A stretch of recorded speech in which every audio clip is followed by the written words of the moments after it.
Thanks for 5,000. Boom, boom, boom, doom, doom, doom, doom, doom, doom, doom, boom, boom, doom, doom, boom, doom, doom.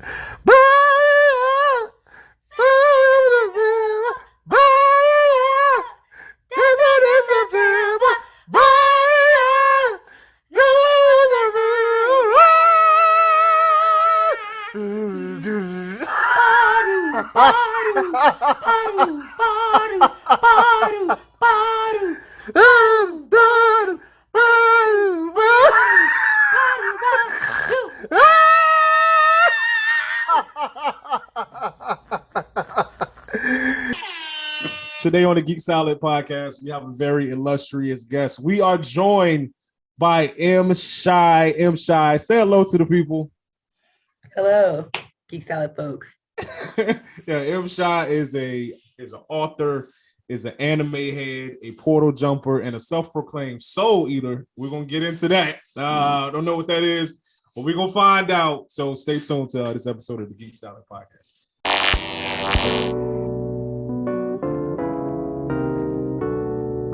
I'm on the come up, jump up, I pick my gun up. Joe Jackson with trap. We have a friend on the show today. He does not watch Attack on Titan, and it's been on for almost 10 years now, back and forth. It's one of the best animes ever. And he's not privy to what me and our guests know today about the show. So I want to give the floor to my guests here. How do you feel about Attack on Titan final season? So I will say, right before they got to this final season, I feel like they went from 0 to 100. So we had all of these breadcrumbs. Go to the basement. Oh, you got something in your blood, in your history, and they just never get around to it, and they distract you from all of the never-ending death that happens. And then finally, soon as they crack this season, it's just they give it all to you, really, in that first sit down, first episode. And then from then on, you just start to gradually question your allegiance to Eren. I don't want to give away too much because I still want him editing. Still want him to see it. So it's just I've already ruined one part of it. I'm let me not. I forgot. Listen, I'm trying to recover from last night still. It's 3:00. I'm still recovering. So I forgot what, so just feel free to get all your thoughts. Welcome to this hungover version of Geek Salad podcast. If you can describe to him the reasons why he should watch this show over Dragon Ball Super, what would be your pitch for that? Okay, no shade, no tea to Dragon Ball Super. I got me a little Dragon Ball sports bra. I got all the Dragon Ball posters. Not up here. I have an anime dungeon, but dungeon. I do have an anime dungeon. That's for another show. Okay. But so I like shows that have layered stories that intersect, right? So you have the tragic protag in this story who right off the bat, in true American Disney style, loses his fucking parents in the most traumatic way, thus anchoring your feelings to this person and his found family, right? You have that right from the beginning, and that's a thing. Then you have these terrifying creatures that no one can guess their motivation. They have kind of a vague, ambiguous idea of where they come from, and they just come full force and disrupt all the security and safety you've ever known within the walls of this walled city, right? They just bust through, guess what, bitches, I'm hungry, and just start eating motherfuckers. And then so then for me, I have to like the artwork of an anime for me to really get into it. And the way the artists put so much personality into each of the each of them are drawn quite differently. You have some that just straight up look like somebody was hungover like you and drew it. Then you have some that look First of all, I let the record show that my hungover art is great. Okay, I'm a great artist when I'm hungover. I'm definitely gonna make the show improve. That's fine. So you have some of these evolving stories, and then my favorite evolving story is what it means to fight these beasts when you still have all of these old school weapons And when you follow a story that has so many seasons, and I love this because I love studying stuff about like feudalist Japan, moving over to like modern Japan. And then you see like how even the mightiest things and these terrifying things become diminished as technology advances. So you have all of these things sort of at play in Attack on Titans. And then you have also, what does it mean to have a weapon of mass destruction, and who should get ownership of it in this story? So you have in the early seasons, this is like, oh shit, this dude's really like can become a Titan. That's problematic, but also we need this, like we need this. So, and there's like, so there's a political side to it. Like, do we follow orders? Do we go with the do we bet it on him, even though he's an unpredictable weapon? So, I mean, there's a lot of things to mull over as you watch it. And I like stuff like that. Mm. And also, Arye, a good thing about it too, man, it's like it almost reflects like the oppression of people, right? Like to me, the biggest influence is like World War II, where Germany was oppressing the Jewish folk, right? This show kind of does that, where there's an island of people that everybody in the world hates for whatever reason, but the people on the island don't know why. Like, why does everybody hate us, or why do these things keep coming to like eat us all, right? And throughout the entire arc and the other seasons, you understand why, and that mystery gets bigger, weirder, bigger, even more so, right? So I should say, stop watching Dragon Ball Super right now. Never. He's like, sure. It's old school. And check it out, man. Old school. Now I'm gonna check it out, man. Because also, man, it's more relatable in the sense that the hate that these people get from everybody, man, and what they go to just for like basic survival. And dog, the animation, chef's kiss, man. It is crazy, man. The only time an episode, like I didn't know, like my kids were watching the show. Like it was some episode that my 11-year-old, he was 11 at the time, he was watching. I knew it was an anime. I knew it was pretty popular. I didn't know it was that graphic though. So he was just watching it, and I think I was on my phone, not paying attention. And I like looked up. It's like a dude like cut open one of the Titans or something. He was like living inside, something crazy like that. But it was like mad. I was like, yo, what are you watching? What is this? No, I thought you said we could watch Attack on Titan, Dad. I'm like, man, cut this off, man. Like, no, this is not in your age. Oh my god, not for your demographic. Funny. How many seasons is it? It's 4, right? 4. Yeah, 4. Mm-hmm. Okay. Okay. So, how many episodes a season? Sheesh. What? Don't 15, ask me. It has to 12. be at least 12, something like that. Mm. And then very little filler, surprisingly. Right. Very little filler. That's my only complaint about animes in general is filler. Like I know you ain't sitting in here on Beyonce's internet claiming yourself to be a DBZ fan and complaining about a little filler in other animes. I can still like it. I can have a complaint about something that I like. You never had something you like, but you still had a gripe about it. Of course you had. Like, come on. Yeah, that's my only gripe. But let me tell you, because listen, I didn't start watching Dragon Ball Super when it came out, like in 2015 or whatever. I started watching Dragon Ball Super like last week on some.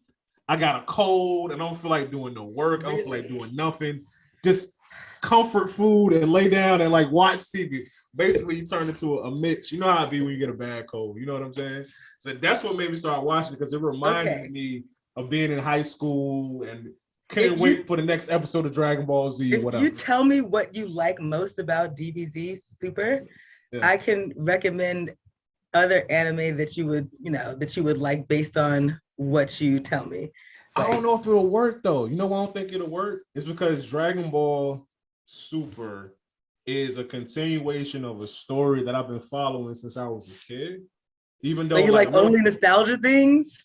It's mostly a nostalgia thing. Like it's entertaining too, you know what I'm saying? But it's like, come on, like every threat in Dragon Ball Z, Dragon Ball Super, it's the same. It's like, we strong, and then a new threat comes. Comic book person answer. That's why I sighed. I'm like, this is the comic book aficionado answer, because comic book aficionados they are by default nostalgia heads, right?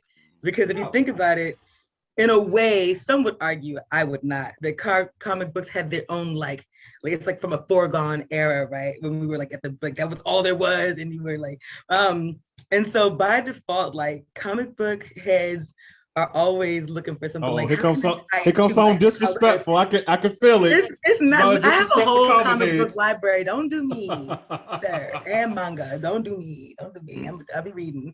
But I will say, like, I read comic books and manga a little bit. I think it's balanced more because I have to sit down and write, which means I have to actually read serious stuff in my genre. So I have to mark off time for that. So because I've marked off time for that, I do read comic books less. I think I read more indie comic books than anything now because I grew up with DC and I grew up with Marvel and I grew up with all like the Spawns and I grew up with all that. So now I'm reading like a lot of Boom House and stuff like that. Okay. Like just totally off the wall, dark, Basilisk, like crazy stuff. Boom Studios is some crazy good shit. And I'm reading my peers. Like I'm reading Robert Jeffrey stuff, reading just like anything Black I can find. I just want to be truthful. I'm like, is it Black? Here's my money. Thank you. Take it. My money. Keep it all in house, man. That's what we're talking about. Money. We like that. That's right. And then one last thing, man. So if you like DBZ Super, check out Baki on Netflix, dog. That shit is bananas, but it's so bananas in a great way, man. And all it is, dog, perfect recommendation. Buff dudes fighting each other without any superpowers, just straight up fisticuffs. He's like pause. Why you start off with buff dudes? Though? Why can't we? Why can't we?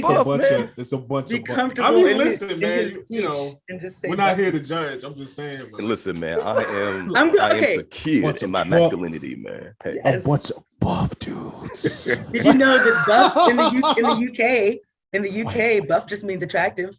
It just means to be like, oh yeah. That would be. I would have even more questions if he was using. I'm sure he wasn't. But okay, let me tell you why that's a good combination. Why that's a good recommendation, rather. You would like Baki because every fucking move. Can I cuss? I can cuss, right? Oh, yeah, every damn move on Baki is thoroughly explained as it's being executed. So as somebody is getting worked the fuck out, they'll pause it and be like, "What I've just done is diminish. I've actually seen 1 or 2 episodes. I know what you're talking diminish his liver's ability to produce insulin or something, thus causing a heart clot and causing his circulatory system to break down. And they've got all these like charts and craziness. Yeah, so you're almost watching like a medical show / boxing show. Yeah, Baki is great. I just started Baki the Grifter. It's a Grifter, right? Yeah, but I haven't finished it. I have a long catch-up list for anime. Okay. You got braces? Huh? No, I don't. I just lisp. Oh, okay. Okay. Because I'm a brace fan. I just got my braces on like last year. I wear a retainer. I had like the Smile Direct. Oh, I had crazy bottom teeth. It was like Baby Shark. Yeah, me too. Yo, that's funny, man. I fixed it though. Pay me, Smile Direct. Pay me. I'm just kidding. No. You know what I'm saying? Sponsorship. Go ahead and hit Pay me, Smile Direct. Yeah, that's funny. But yeah, I'm gonna check out Baki. Yo, this is me, right? I am the dude who does like certain animes, right? But the reason I'm not as up on them as other folks in the blurred sphere, if you will, is because like I feel like it's so many other dope live action shows that I'll end up watching them instead. Like I feel like this is like the golden age of live action shows with the different streaming services and all of that. It's always a series like Godfather of Harlem. I'm behind on that joint. But I gotta watch that before I watch Baki. You know what I'm saying? So it's like okay. No, I feel you. I think that for me, the reason that I'm very much into anime is the escapism. I'm like, these people don't even have normal size eyeballs. I'm so far removed from reality right now. It feels great. So for the pandemic, it was like, like cotton candy for the brain. Like I just don't want to be. I just want anything like deep into. I would even get into a meta mode where I want to watch an anime about them escaping into another alternate reality. So it's like you just took it to another level. That's some super Inception level shit. Yeah. because like who dreams inside of dreams inside of that shit. Exactly. Who wants to sit around and think about like, oh, do I need to reorder my 50 pack of math this week? Am I running low? Like I don't want to think about real shit. I want to watch Sword Art Online, the Gundam season 2 one, not Gundam, Gun Gale. Stuff like that. Escapism. Mm-hmm. I feel you, man. And then some anime storylines are just good, like Kakagiri. That was just sexy. Come on, that was just a great show. Did you watch that, G? Psychopathic gambler. Not that one, man. Mr. Anime expert. Did you see that? Man. Listen, man. I got. Guys didn't get it using the game like though. that. I definitely did though. Why you say okay? So you saying a lot of guys didn't get into the show? What was it? Wasn't like typical. There was no boobs. Like 90% out. Like in that joint. Like it was like for me because I'm alphabet gang. It was like super gay. Like watching this girl just like pull up in this school and seduce everyone and just whip everyone's ass in every card game and every betting game imaginable. And it was just like, as a Black person grew up playing spades, I was like, yeah, get them. Like, I was way more into it than I have merch. I have a Kakagiri shirts that I've ordered. I have a problem. Clearly. Yeah, that's another one, Arye, where pretty much, man, the premise of the show is imagine a high school, I guess elite high school where everybody gambles, right? All the kids gamble. They gamble on something. And rich as fuck, right? So one girl comes in, starts playing all their game, whether it's throwing darts or poker or dice or whatever, and she whoops everybody's ass with their mind games, right? And the bets get crazier and crazier and crazier. So Russian roulette. Yeah, man. Wait, yeah, man. What? They in high school playing Russian roulette, like son, because they're rich and bored. They don't give a.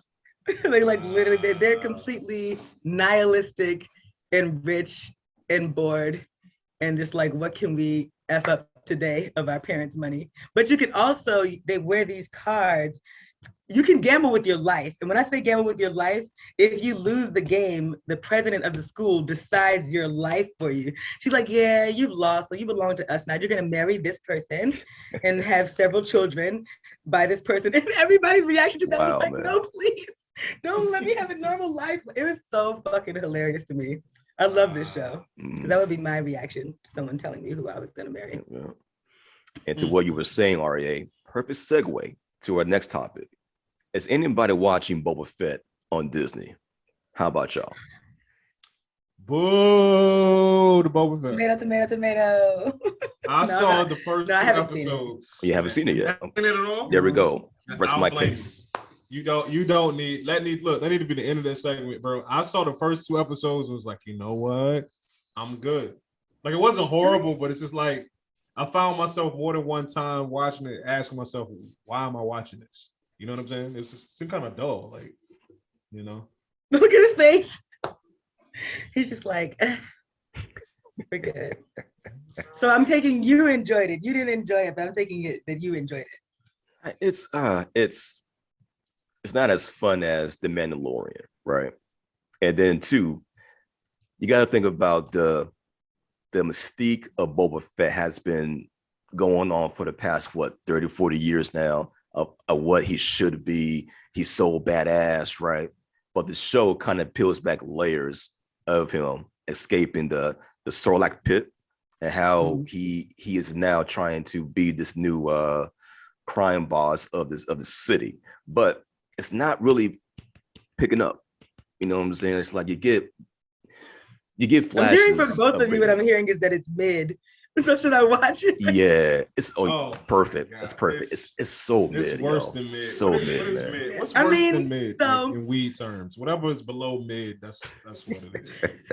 That shit is horrible, what is that? I'm trying to think of something lower than mid in weed terms. It escapes me. Because you can get away with some mid, like you know what I'm saying, on a stretch, high grade in a mid. stretch, but This is worse than me. This is that mess you smoke and then like you got a headache like 2 hours later. Like, oh no, that's unforgivable. I'll come find you my money. Horrible. It's trash right there. To play devil's advocate, I will say that even though there was so much fanfare around Mandalorian, and I'm caught up in it, like, come on, Baby Yoda, like, come on. It worked because it was severely formulaic. Like, even as you're watching it, you know why you're watching it. You know what you pulled up for. Mm-hmm. And even in knowing that, like, oh man, this is so formulaic. It was like so formulaic. So the reason why I give some of the boring shows with a slow start kind of a chance is that some things, when they try to get outside the box, you kind of got to bear with it. Sometimes it's a payoff, sometimes it's not. So are you saying that that's one of these shows? Are you saying that it's kind of like, you have to really... I'm saying coming off the Mandalorian to this, which you're obviously going to compare it to the Mandalorian. And granted, I've only watched like the first 2 episodes. So far in the first 2 episodes, it falls so short of the Mandalorian. And I agree with you. I think the Mandalorian was very formulaic. But, you know, if you grade at the formula, you know what I'm saying? It's like, it works. If you execute the formula flawlessly, it works like the Mandalorian worked. And I'm just not getting those vibes from this show. Then on top of that, I can't think of the actress's name, but she played May in Agents of S.H.I.E.L.D. Yeah. I can't think of her name. But anyway, the fact that she's in it is taking me out of even more. Only not because she's not a good actor, but the simple fact that I did the same thing with Agents of S.H.I.E.L.D. to where like I watched it and it was so boring. But it's like when it was good. I was just about to say. When it was good, it was like really good. So it's like you continue to watch it and it'd be boring. And then they like throw the Ghost Rider up. They're like, oh, it's just the Ghost Rider, nigga. Like, this is dope. But then it'd go back to boring. But you just keep giving it shot after shot. I think I have like adult like I can't watch a show that I need an actual dose of Adderall for. So like me as someone who has a zillion things to do and a kid and all of these things going on, like if you don't bring it in the first, I will give you 3 episodes. If I don't see where the arc is moving, I got no freaking idea, then I'm probably gonna back out. Like I just can't invest time to be pissed off because nothing is worse than investing yourself in the whole season. And there's like, bye folks, hope you enjoyed that, like in mid-ass season. And then it's just over and you're like, what did I just spend the last 3 days of my life on? Because I'm a binge watcher. 3 days of my life on binge watching. Yeah, I got a question for y'all then. What was the last time a show you watched like that pissed you off by the end of the actual show? Okay, so I'm watching a show, god damn it, the name. It's a subtitled show about a town caught in a funky time space because the town sits at the base of Chernobyl experiments. Mm-hmm. And it's a weird ass show because a kid finds this portal hole near the town and like runs away. And then have you seen this? I saw that joint. Yeah. Okay, so the reason that this is one of those shows to me that like starts off strong and then I'm like, where is it going? Is that once they crack what the big mystery is, and you're like, oh yeah, I'm super into this. And then they're like, oh, you like mystery? Here's some more mystery. And I'm like, wait, no, I need to process the rest of the mystery. And here's some more and some more. And I'm like, bro, this is too much mystery, my guy. Like, this is not case closed. Like, slow it down, It's like once the arc got rolling, it rolled off the rails. And then I was like, this is too much. And I just What was the name of the show? What was the name of the show? I can't remember for the life of me either. Okay, I have to find it. It's a subtitled show. It's on Netflix. The name was so nondescript and kind of like plain for what it's about. I can sum it up in one sentence. I'm my own grandpa. Is it dark? Is that it? I'm my own grandpa. Like the timelines get crazy. It is, and it's one of those shows you also can't like go to the bathroom and come back and think you will miss something vital. I'm gonna find it. I'm gonna find it and tell you. What about you, G? What I'm still thinking of a show like it's Lost. Lost, man. Because and this was kind of like a little like a teeny bit like that. Yeah. See, Lost, I wasn't on it until like maybe 10 years later. I'm like, you know what? Let me sit down and waste a year of my life watching Lost, right? Yeah. So I'm watching, I'm like, oh shit, it's got a pretty dope premise, right? But then it kept going on where you think it should have ended. Like, okay, it's kind of fuzzy in the middle. But then when you get to the end of Lost, you still have more questions like, what the fuck is this? You know what I'm saying? It's like everybody is together. I still to this day right am unsure. At the end, I was like, so is it an allegory for purgatory? Right. Is it was someone in on this crazy scheme from the beginning and then manufactured this whole thing to some end? But then that doesn't explain that weird shit. What was the whirlwind thing that just went away and no one explained? Lost was just like, I feel like people just got in the room off their meds and just wrote each episode, didn't care if they gelled together or not. They're like, yeah, let's do it. Like, have you ever seen Key and Peele? And they're reverse engineering how they think Gremlins like 2 was made or some shit like that. I feel like that's how Lost went. Like, oh, you like whirlwinds? Great. You want a really bombastic, like African looking guy? Let's throw that in there. Oh, do you want like, it's a crazy clusterfuck of events that sometimes you feel like you're having an aha moment, and then they double back and screw you, and you're like, that can't work because this doesn't work. So there's so many plot holes in Lost, but that's also the brand of the show. Right. It's like plot hole, to the point where you're like, oh, this show is just plot holes, and it's just like have fun trying to figure them out. That's why I like on YouTube CinemaSins. I don't know if y'all watch that or not. But CinemaSins is so great. It's like the dude just pretty much breaks down all of these movies and he breaks down all the plot holes. And it's just, when I tell you it's comedy, especially when you inebriated, it's just like hilarious. You know what I'm saying? He literally has a counter in the top right-hand corner of the screen just counting every sin. But it's like every sin of the movie is like a joke. Like, you know what I'm saying? It's a great show to watch. I like that one, and there's another one. I think it's called Pitch Movie or. Oh yeah, I love that joint too, man. So did you see how he demolished 300 and made you rethink about 300? Like, wait, like he was like so the differently abled guy came to him ready to fight for the cause. He's like, yeah, and he rejects him based on his disability. He's like, I'm sure that went well. I was like, oh. That is exactly what happened. Hey, I'm not like you guys, but I am down for this and I will fight with you.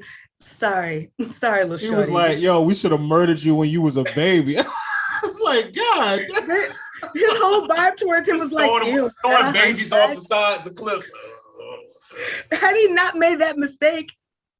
But so really the moral of the story was like, don't treat differently abled people like fucked up. Like that's the actual moral of the story. Like, sorry, little man, is that a hunchback? Ew, get away from us. Like, it's not that bad. It's funny because I saw that movie earlier this week, and still I'm like, damn it, y'all. Like, let the man fight for y'all. He want to fight for y'all. It don't matter if he died. Let the man fight for y'all. But nah, you had to just early let him. 2000s me didn't watch it through that lens. So I saw. Oh, so you was just a savage in the early 2000s? It's like, yeah, get that disabled motherfucker. Like, I mean, I didn't think of it that way. I was like, oh, good point. He can't hold the shield correctly. Maybe it's not. You know what I mean? And that's very toxic. Like, why couldn't he have been given another role? Like, the way we treat differently able people is not okay. Could have been an archer or something. You know what I'm saying? Exactly, like a lookout, like you could just a scout or something. But because you stunned that man in front of everybody, now he the op. Now he only even fuck with you no more. So could have had a friend. It worked out for him though, because remember he went to was it Xerxes? Yeah. Xerxes gave him like 8 chicks. Like he completely had an orgy like that night. So he was good. The orgy did fix his pain. It worked out for him. Fixed his scoliosis. He was sitting up straight after that. But anyway, I kind of feel like that about what's the name of that show? The Blacklist. I don't know if you watched the Blacklist. Bro, oh man, I haven't seen that. It had so much potential, and all the questions on whether Raymond Reddington is the girl's father. Well, give her the premise of the show. Yeah, the premise it's a dope premise. Okay, so this is the premise. There's this like super villain level bad guy in the real world, and when I say like, he's pretty much the real life version of Kingpin. So he's a underworld guy, but he knows all the bad guys. He knows where all the bodies are laid. So long story short, his long lost daughter works for the FBI. So he turns himself in, and he's That's like, how "Listen, karma works. right?" He turns himself in, and is like, "Look, I just want to keep my daughter safe. I know a threat is coming to her. In exchange for y'all, not arresting me and letting me be close to her to keep her safe, I will give you dirt on all of these, criminals or whatever like that." Snitching So that's to the highest level. Pretty much, he was snitching. But it's like it was a new mystery like every 5 episodes, and I feel like they really had an opportunity to make that show should have ended after like season 3. Yeah, but I think it's one of those things where it'd be so popular that money starts getting involved, more money for the show. So the writers like, all right, we got another 2 seasons. Let's throw some stuff on the wall, see what sticks. I'm afraid of what could happen for the second season of Squid Games for that very reason, because the first one was like such a labor of love, and even though the director was like, I don't know if I'm going to do it again because it took a lot out of me. I didn't have a lot of help, even like getting it optioned or whatever. Now that it's gotten so much, like it's popular, I'm just like, I hope we don't like Americanize it too hard. I just hope it doesn't get like Western. Like, I hope it doesn't get completely washed. I hope that whatever you don't want to colonize. This is brutal.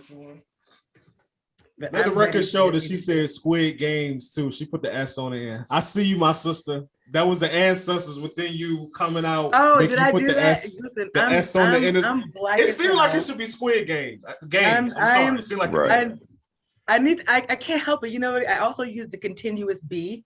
Like, I'm very much African American vernacular English ass bitch. But I'm in my company. I'm in my company with my black men, my melanated. The blacker the better. Wait, you said the continuous B. What's that? I don't know what that is. Oh, so this is fun. So I cannot source this correctly. I cannot cite it. I just was listening to a radio program. And so I'm an English major in college. So I always listen to these language things. So Black children understand the continuous B. And the way that a teacher figured this out was she queried a class full of different ethnicities about a film clip that she showed where I think it was Elmo was getting a cookie, and then Cookie Monster was eating cookies. And so Elmo gets a cookie from Cookie Monster. And so then the teacher asked the class, who be eating the cookies or whatever. And so all the white kids were just like, well, Elmo is clearly eating the cookies. And so the Black kids were just like, Elmo ate a cookie, but Cookie Monster be eating cookies. So the continuous B is, this is a state of a thing. And so it's a part of African-American vernacular English. Like, we use be in a different way. Like, that nigga, man, that nigga be tripping. That means he's consistently off kilter. We know what it means. Not is tripping, not about to trip. He be tripping. He's in a constant state of tripping. So the continuous B. Yeah. Man, she be lying on me, fam. Don't believe her, dog. She be lying on me. Man. Keep lying, been lying, will likely continue to lie. Right. Yo, shout out to you for having a big vocabulary. Look, I didn't know you was an English major, but it doesn't surprise me because you said you already used 2 big words that I appreciate. I actually have a big vocabulary myself. You said bombastic earlier, and you had said something else. There was another word. It's like, nihilistic. Nihilistic. Oh yeah. Yo, educate. Hold on. Let me give you your flowers right now for having a big old vocabulary. What does nihilism mean? Because I forgot. Oh my God. So there's a philosophical study and that has a separate sort of meaning that I won't get into, but it's almost like kind of like a self-destructive attitude is the best I can explain. Like a devil may care, burn it all. We don't care how this ends because it's all kind of going to end anyway kind of way. And youth tend to be that way. Like rebel youth tend to be nihilistic. Okay. That's the simplest way I can. We're learning on this show. Yeah. It kind of brings me back to what Alfred said to Batman. Like some men just want to watch the world burn. That would be like an example of a nihilistic ideal of the world, right? Yeah, but so nihilistic is more like it's gonna burn, so whoop-de-doo, whatever. Okay. I think that's more almost like anarchist in a way. Like if you want to burn it, if you want to act, if you want to burn it and you want to see it burn, I think that toes the line between being an anarchist. Like I used to always be on the ground at these like, you know, picketing and strike the power and, you know, all these Black Lives Matter things. And you would have anarchists just come through like, yeah, F this world anyway. And like just, and of course, listen, like I'm a peaceful protester, like, yes, I want more oversight and I want better policing and I want us to have equal protection under the law. And the anarchists is like, fuck this shit coming through and like face masks. And of course, Riot like the police cameras are just like, peaceful picketer or crazy anarchist person wearing a purge mask. Let's go talk to crazy anarchist person wearing a purge mask. And I'm like, great. Yo, that's how Owlman is. Remember that DC movie? You know, it's from the comic books, but the joint with the Justice. No. Owlman? The Batman. Okay, so the Justice League end up going to like an alternate universe, and they fight their evil counterparts. Right. So the evil Batman, I want to say it was Owlman. Pretty sure. Yeah. Okay, I got you now. Yeah. So dude would be a nihilist because he was just like he was gonna just blow up the world, and because he didn't care, he was the evil version of Batman. He was gonna blow up the world just because he was just like, you know what? It don't matter. None of this matters. Like nihilism. Yo, we learn it, bro. I know, man. I'm just hearing you say this. I'm surprised I've never seen this alt universe. I think the last DC alt universe I read was like evil Batman, good Joker, with a universe where Joker, with the white Joker. Like that was the last alt universe thing I read on the DC side, which is a good arc to read, by the way. Yeah. It also makes you like Batman even less. I'm not a huge fan of Batman, but if you read this, it's like, why isn't he considered an actual national terrorist? Bro, like, what are you doing, man? No, look, even though Batman do be breaking brothers' necks because they sold a O, you know what I'm saying? Just like one O. You gotta die. I'm gonna tell you live, but he's gonna be in a wheelchair for the rest of his life. I'm gonna tell you the scene that made me hate the newer reimaginings of Batman the most. Okay. So you mean to tell me these people been down in this hole? They've been down in this hole for years. They done tried every way to get out this hole. But you come down there, Mr. Colonial White Man with wealth, with your back broken the fuck up, and you can still get out this hole. Better than anybody who can get out this hole. You're the only one motivated to get out. Like shit like that. Like it's shit like that bothers me. Like you're the only magical Caucasian who can hop your ass out this hole. Like, oh, I need my white privilege to activate. Oh, you just hit some button. You're just gonna levitate. You're just gonna stack your money up to the top of the hole and climb it and climb out the hole. Like I'd be offended. Like they try to make it like a montage and make it seem like he had a rough time. But I'm like, y'all need to make it a longer montage. These people been in this hole for years, bro, trying to figure this shit out, and it's like insulting. And they do that in a lot of movies. It's like, it would take I don't know your martial arts style, but me, a mediocre white man is about to kick your ass in your martial arts style. Square up, motherfucker. And it's just like, I'll be watching it like, okay. It would take that's my energy I brought to Cobra Kai. The whole and I watched it and I like Cobra Kai, but the whole time I'm like, so we're just gonna act like these are not two old guys with bad knees out here really like working these kids, working each other out, working these kids out.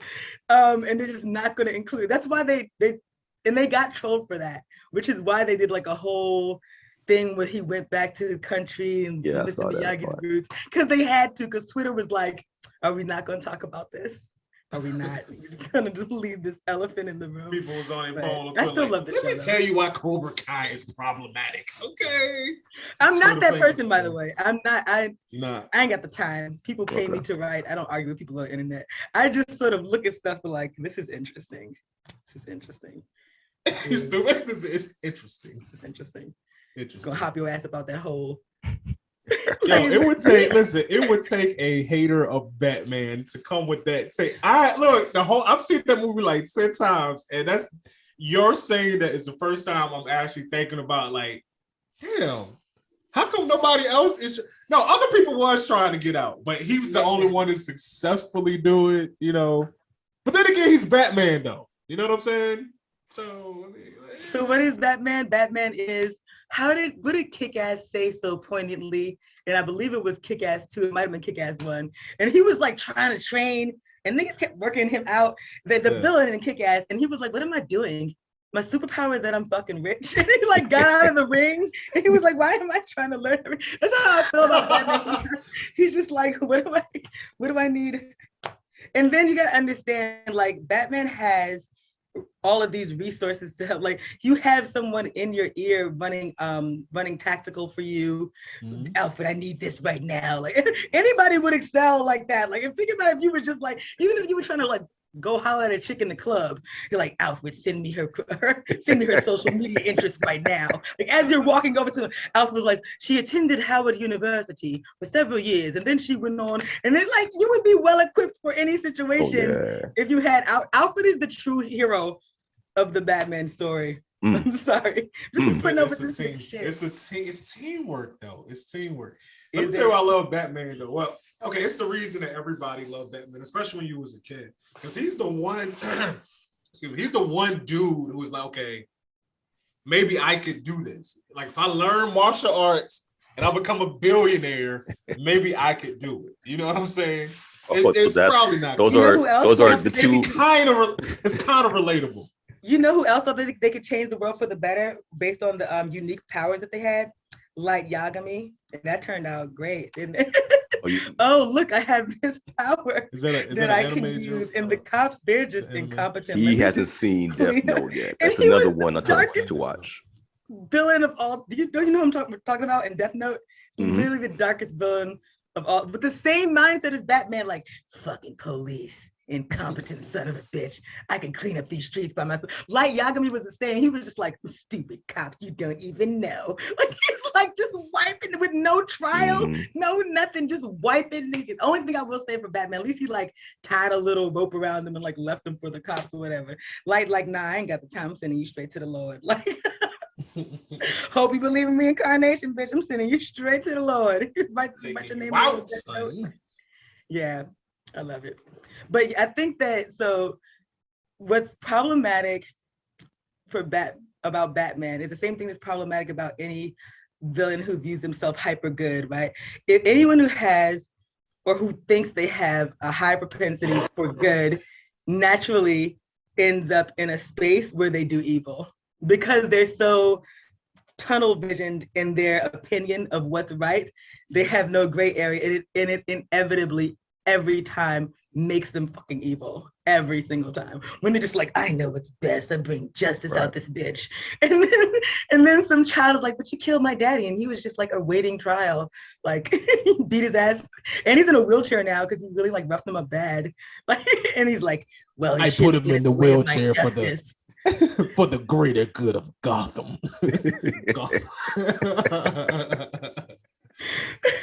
But you know, the irony of it is that Batman wasn't designed to be that Christ-like, narrow-minded figure. Superman was supposed to be the whole Christ-like figure.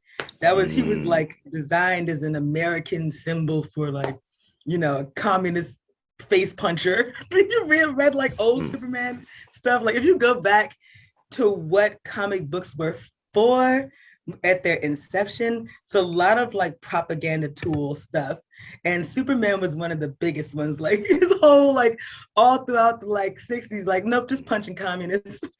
What makes him bad? I'll tell you what makes him bad. His commie face. Bow, like with those big words for sound effects. Yeah. Pow, like, bam. Pow, bap, boom. It was really off the chain. The 60s was a wild time, man. Onomatopoeia. You know, that's what made Batman. I know words. I love that onomatopoeia sounds like exactly what it is. A bunch of just like nonsense. That's why I always remember what it is. Sounds just like what it is. But G, what else we got, bro? All right, we're going to talk about K-Dot. Mr. Kendrick Lamar come up to the stage. He's supposedly making a movie with the creators of South Park. Now, just hear me out on the actual synopsis of the movie, right? So here it goes. The past and present come to a head when a young Black man who was interning as a slave reenactor at the Living History Museum discovers that his white girlfriend's ancestors once owed his.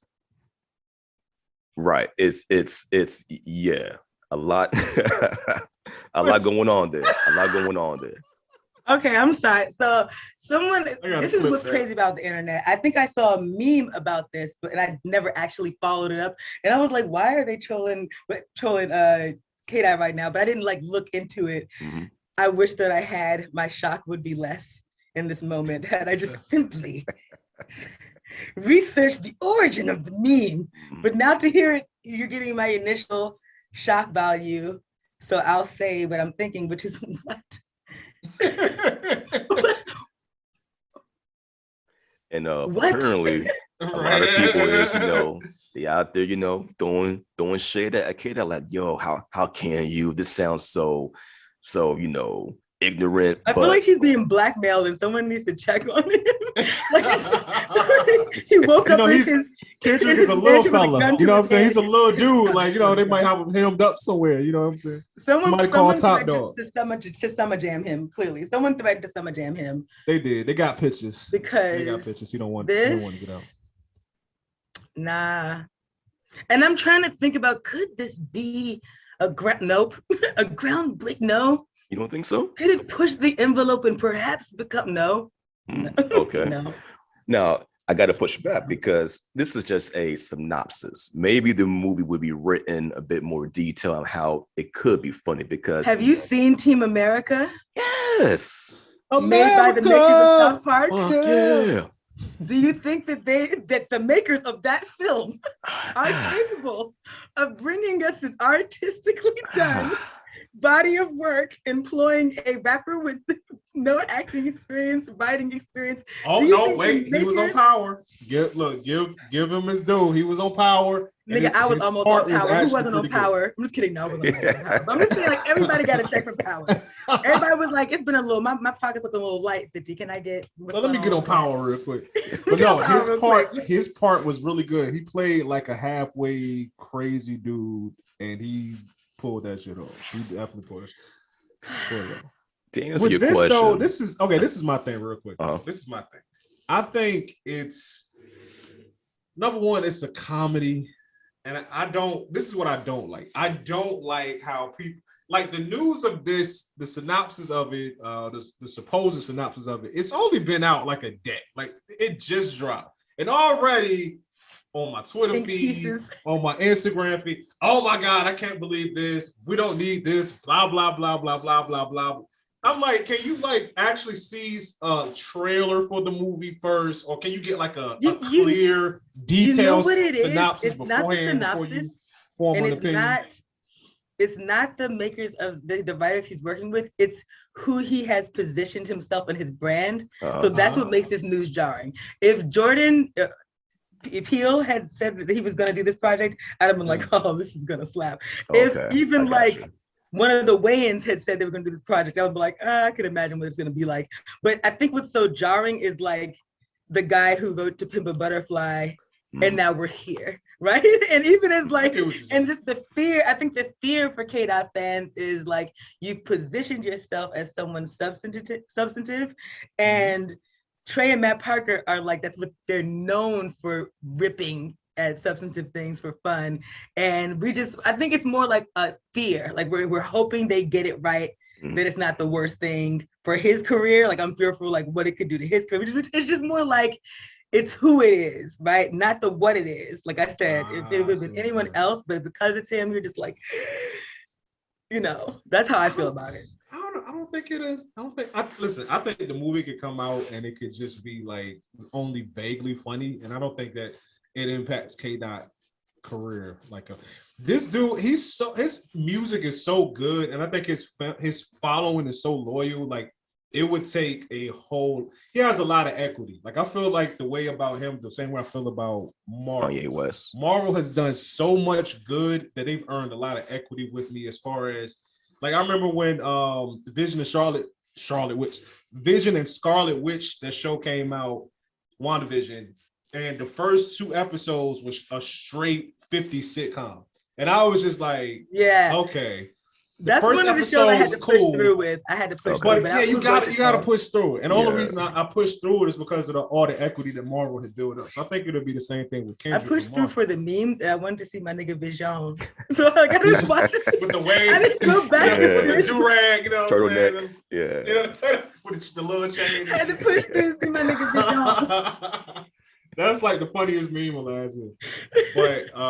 But yeah, I think it's going to be straight. I'm just talking about really the people who was like, oh no, because it sounds so wild. Like they feel like he's playing a slave reenactor in the movie. But you know what though? Let That me sounds just take kinda a step wild. back, and you know you're gonna get to know that I like to play devil's advocate. Do I really know anything about Kata? I don't know what his sense of humor is. I literally saw this man troll us with these terrible dances, all for Baby Keem's album. Like it's ridiculous, over the top. So do we really know his sense of? He could have been a comedic guy this whole time. Yeah. So based on top of the morning, like That shit that's slap, the man. I don't energy care of what it. you say. It slapped. It did. It's so bad, it's good. And that- I give it to him. Yeah. That could be this film coming. We're gonna see. We're gonna. Yeah. Gonna Do we see know when where it's the supposed to come out, cards G? Nah, man, this is just the early phases of us What knowing if it about doesn't this. come out because of all this? Hey, look, we'll just forget about all this. Right. Forget that we even had this Never conversation. Because what she was saying, I mean, you're right. We don't know if Kendrick is, really a funny guy. We don't, because we haven't got like, maybe him making an appearance on SNL being funny. So it's kind of like he's doing comedy now, but he's such a dope ass rapper. He's a Mark Twain, prize winner. It's like, can he really pull this off? It's like, hey man, if the kid has voices in his head, which he presents in his music, I'm sure there's probably a bit of him that's like, you know what, I want to give movie making a chance. So it might be all right. It might be a dumpster truck full of shit, but we'll see. My biggest fear is him Kanyeing me. And what I mean by that is like, I grew up on like, find me a slave spaceship and fly. Like I grew up on that Kanye. And then he pulled a whole Ben Carson on me. And I know that's like an analogy within an analogy. He pulled a whole Ben Carson on me and I was like, wait, what? And then became like, like a 180 from what I grew up on, like from the whole, graduation and shit like that. So I'm just like, please don't Kanye me, Kendrick. Like, I'm a fan of both you guys. I'm still a fan of Kanye. I had never even considered that as a possibility. Thank you for now. Now my anxiety is up there. Thanks a lot. You saw how rapid the 180 I was not even in that Mm. headspace. Now I got a legit pick. He's like my favorite artist out, man. Can we take a quick minute, discuss Kanye for a hot second? Cool. Everything he's doing is clout chasing. Am I right? From the pictures with his new girlfriend and him, allegedly punching somebody. I'm like, bro, are you clout chasing or are you really having a breakdown over your soon to be ex-wife? Yeah, I think it's true. It could be true. I think he legit. I think he's legit bipolar. Like, what's surprising to me? What? And maybe it's just because he's so outspoken. He's like a sort of a brazen person about not giving a damn about what others think of him and sort of having this armor when it comes to getting over things and being, so sure of himself. I'm surprised he's taking it so hard because everyone on the outside is like, oh, this was an inevitability. Like, did you not? Right. Like, I thought he was just, this is going to sound really terrible. Just like, I thought it was some prearranged, like, we're going to do about 8 years of this. Like, I thought surely these two business people had some type of prearranged. And Kim was like, time's up. What are you doing? And now he's just like, oh, you're leaving. Wow, that was a spot on Kim Kardashian impression. that was actually spot on. Like, what? Have you been rehearsing that? Like, oh, I troll Kim all the time. She's one of my favorite. She's still one of my favorite people, which is very problematic for me to say. But I like her because she talked about the Armenian genocide, and a lot of people who've been given her platform don't, because we have a base there. It's very it's a very tense topic for someone in the spotlight here who is of Armenian descent to talk about that. And she did speak about it very briefly, but I'm like, okay, I see you. Even in her own very bimbofied way, she does a little something. It doesn't excuse her constant appropriation, but you know, no one's perfect. It's fine. But yeah, Kanye, I don't know what the pictures are about. There's a girl laying on a table. It looked like some type of like goth aesthetic. I think he just likes to keep the wheel turning. And also when we're hurting, sometimes that's when we're our most outspoken and crazy acting because you want to show your ex, I'm fine. But really, you don't get that it looks like a meltdown to others. You're just like, I'm fine, I'm out here. I don't care about you, girl. I'm doing cult shit with my new girlfriend, you know, like just it's super weird, but Bohemian Grove type stuff, you know what I'm saying? Illuminati and all of that. But now I'm desensitized to it because he's been so weird for so many years. I'm like, oh, Kanye. Like I literally like scroll by like, oh, a bitch on a table. What's weird? I think, listen, man, I really hope K-Dot doesn't go this route. Kanye, I have a complicated relationship with Kanye. Let's say this like I know him for real. I don't know him for real. But it's like you, I grew up on the, you know, the late registration Kanye and all of that. And when he get on, he leave your ass for a white girl. I'm like, oh yeah, you know what I'm saying? We need to like really make sure we uplifting our sisters. This nigga then goes and marries a white woman. I think everything changed when his mom passed. Now, aside from all the problematic stuff that he said, I think dude is a genius though. I really think he's a genius. And I think one of the issues is like he's a legit billionaire now. So when you a person, you already a self-admitted a-hole, you already outspoken and all of this type of stuff. And then on top of that, now you're a billionaire. It's like, can't nobody tell you nothing. You know what I'm saying? So it's like, if I was like one of those people to be in his circle, I wouldn't hang around somebody like that. But as somebody just on the outside looking in, I just appreciate the genius, man. Like, dude is he's a genius. He's a genius in music. He's a genius. It's like if you listen to him in an interview, it's a lot of rambling, but like he actually says some deep stuff too.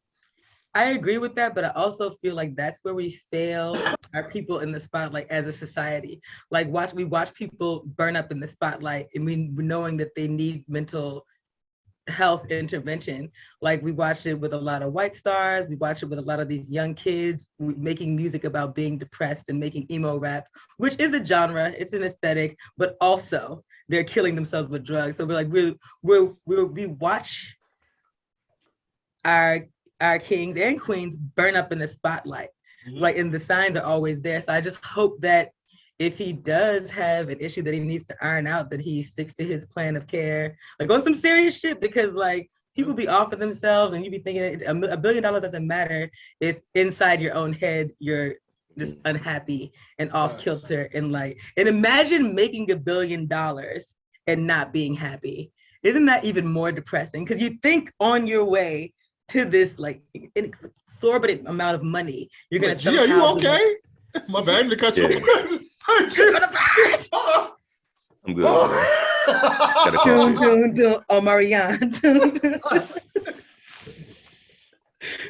I say that to say that, and sometimes like we're watching these stars make it in real time, and then when they get to the top, you're like, man, they just made it and they OD'd or they did this crazy thing or they had a meltdown. It's because I can't think of anything more depressing than putting your mental illness like off to the side, your mental wellness rather, and then making all this money only to discover that, oh yeah, I'm still depressed. Like all the things propping me up, like my wife who was voted most beautiful on earth at one point, I think she was voted like one of the most beautiful women on earth, is now leaving me. So all of these things I used to prop myself up, my money, my art, all of those things, if one of them topples, you slip and you like, oh yeah, I'm actually just fucking depressed. So yeah. I think the big problem is, I still don't condone brokenness though. You say what? For all our listeners, I'm not condoning brokenness though. We definitely don't condone brokenness on this show either. We don't. No, that's just. Gotta find a balance. Like, get that away from me. Like, what is it? Like, we don't condone that shit at all. We manifest money. Yo, I think if his mom was still here, he would be a lot better off because I think his mom was his anchor. And I think when you've had the success that he's had and you're as talented as him, it's like now he talked about on Drink Channel. This is a great interview. Shout out to Nori. He was That's like a great show. He was in a like just get people drunk and then like we talk about real stuff in the midst of playing. Genius idea. But he was like, he's in a group chat with like Jay-Z, Beyonce, Drake, and like somebody else. And he was like, he didn't like where the conversation was going. And at some point he was just like, I'm worth more than all y'all in this conversation put together, and like left the chat. And I was just like, damn, this nigga right though. You know what I'm saying? It's like, I think his mom being here really anchored him. Cause it's like now with his success and his money, he doesn't have to listen to anybody. You know what I'm saying? So it's just he does. He just kind of listen to the IRS. True. Yeah, stockholders. You gotta pay your taxes. Please pay your taxes. But it's just like I'm pretty sure he just got yes men around him. You know what I'm saying? I don't think it's nobody there like, nigga, don't say that. You know what I'm saying? Behind closed doors to be like, don't do this, nigga. Like, what are you talking about? Like, everybody works for him. We're making an assumption, and it's likely a correct assumption based on what he says about his mother, like God rest her soul. She was his anchor and his guiding light, and he sort of was like a spinning top and is arguably a spinning top without her. But sometimes it be your own family. For some artists, maybe not him, their own mothers will definitely be like, oh no, you can't take 6 months off and go to a counseling center or go on a retreat because you got to make this money because you pay my mortgage and your constant labor pays my mortgage. So sometimes it be your own family. Yeah. I'm glad that even for a little while he had her just to catapult him or be some type of solace when he was just stepping out into the spotlight. And then he did, I guess, lose her at a very pivotal point. But I think that like anyone losing a parent at any point can just sort of change them. And you never know if it's going to be for the better or worse. Like, it's just like, I heard someone say once that there's only really 2 types of people in this world, people who have their parents and people who don't. And I mean, I don't think it was necessarily speaking to people who were orphaned young. It's more so talking about that rite of passage that most people in their 30s to 40s go through, because that's typically when you start to lose your parents. And then you're just like, oh shit, like this anchor, this person who I could always call and say, hey, I need help with this. I don't know what I'm doing. And they would just give you a few reassuring words that was snatched away from him at a time where suddenly everybody had their hand out. And he was probably arguably most vulnerable. So I hold space for Kanye in that regard. And just when I'm trying to hold space for him, he always does some asshole shit. He always says every time, and I'm just every damn time. I am a god. It's like the coonery seeps out, and you're just like, come on, man. Right. I was like, oh my God, he's off his meds. Like, he's definitely off his meds, man. This is Ben Carson all over again. Mm-hmm. Like, imagine growing up thinking that Ben Carson was like, oh yeah, Ben Carson's up with people, Black neurosurgeon, and then find out he's like a conservative Republican, like, I don't F with you hood niggas type of person. Like, darkies. no. Get out of here, darkies. You're like, damn, dude, really? And then you realize, oh, it was his mother who was the hero. His mother, Sonia Carson, was the actual hero. So I need to give Black women their flowers while they're alive. Like, tell you what Black woman I'm not giving flowers to, Ben Carson's wife. Have you heard her sing? No. I remember that too, man. I remember horrible. That, yeah, horrible. I remember that. I feel like, listen, if you got a friend that loves to sing and wants to sing out in public and be like a sing, and they have no concept of what tone deaf means and they just bad. I feel like you gotta tell them. I think you gotta be like, friend. You know what? How about you get some less? Listen, I went on YouTube, right? And I got, a couple of videos I think you should watch. Because you know what? People, like, I used to sing in a church choir in my old church, right? Like, some people just don't know that they sound horrible. You know what I'm saying? Like, I'm not like the best singer, but I can definitely carry a tune. You know what I'm saying? I'm kind of like Pharrell. Like, I can mimic sing. I can mimic others singing, like I do impressions, but I can't sing myself. It's a very weird thing. I can mimic all of these singers, but I can't. I don't actually. So it's like, it's like if you like how I've been like, yo, how do you not hear yourself? It's been a couple of times I had to go to the little audio booth and tell the dude that was working the audio, like, look, when we start singing, cut her microphone off. Just cut her microphone off. But you know, because when she's it's horrible. But we're not gonna kick you out the church choir though. You're trying to sing to the Lord. You're trying to lift up your voice, but you sound horrible. Like, no, like, how do you not know at all? I'm gonna tell you how it happens, and y'all not gonna want to hear this, but this is how it happens. As someone who was on the DMV music scene and witnessed many a singer come in to sing a hook on these rapper songs, I'm like, here we go. Like, soon as she comes in and I just like my stripper radar goes off, I'm like, here, this is gonna be an interesting session. And I'm just like, stop telling these girls that they can sing just because you want to smash. Like, there's a zillion other ways to smash. Now you're burning hundreds of dollars per hour. She's never played an instrument. She has no like grasp of musical theory of where the note should go next. And then everyone there who like has somewhere to be has some to be subjected to this like rando. And then she's like there like in a bikini, whatever. Wait, hold on, wait. We gotta rewind that. Rewind. Yeah, tell us this whole story. You don't gotta tell us the first Okay, so this, once upon a time, not long ago, when people wore pajamas and lived life slow. Back in DC days, I dabbled on the alternative rap side. I made a lot of weird music. And I would go to these sessions, maybe. I would go to these sessions, right? And we're not doing that. I would go to these sessions and guys would sometimes bring these girls through and it would just be so bad. And I've been on both sides of it. Like sometimes I would have a part. I'm like, I think I can swing it. And then after hearing the playback, I'm like, that is flat as hell. But at least I know. I'm like, yo, that was flat. Just cut it out. I'll get someone on the hook or whatever. But then you have guys that bring girls through and I'm like, this is excruciating. You didn't vet this girl at all. You just brought her to the studio and now we're here. We're overtime and it's literally 8 bars of just cats. It sounds like someone put cats in a garbage bag and beat them with a broom. That's what she sounds like. But because you like her belly button, I have to listen to this shit for fucking 5 hours. Terrible. Fam, if you're trying to smash, just let her know you're trying to smash, bro. Like, don't hype her head. Don't hype her head up, bro. Like, don't do that.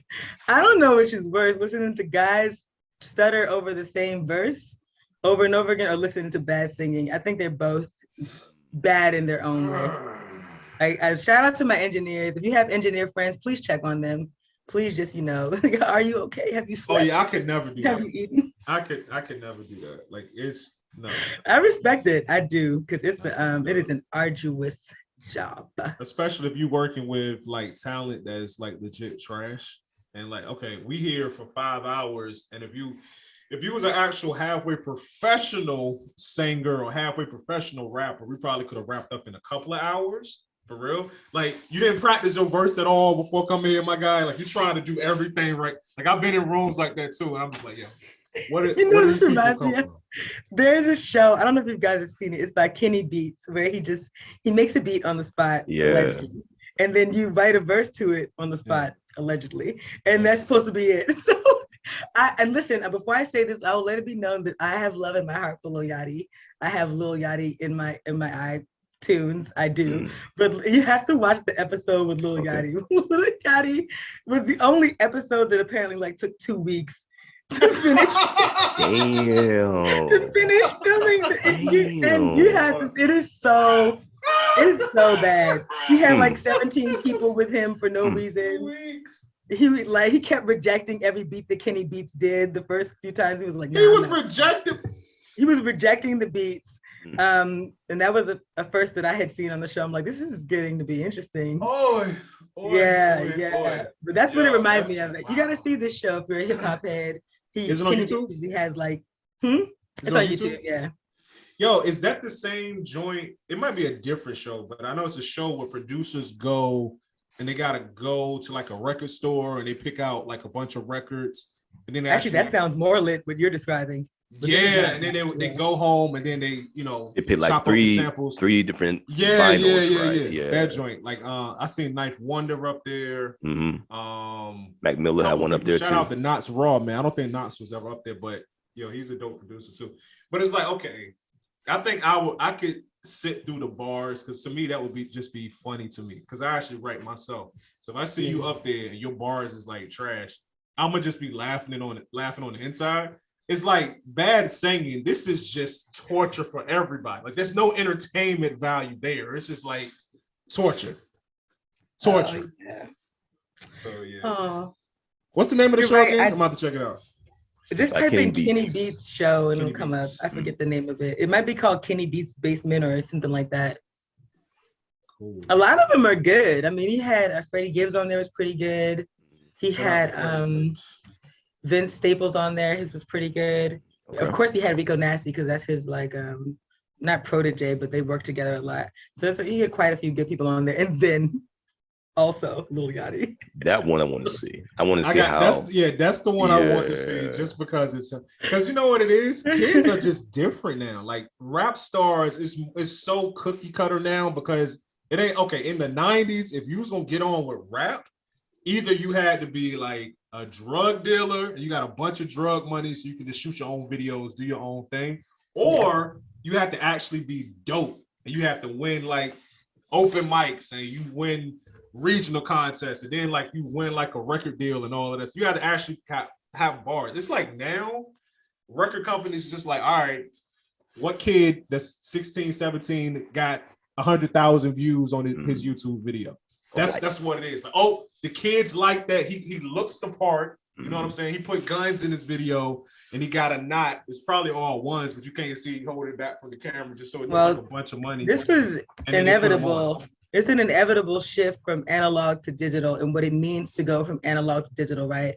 So what it meant back there was you were in love with a voice and a cadence and a flow and a style of production. Now that everything's gone digital and thus visual, you're in love with, oh, how does this kid have his hair?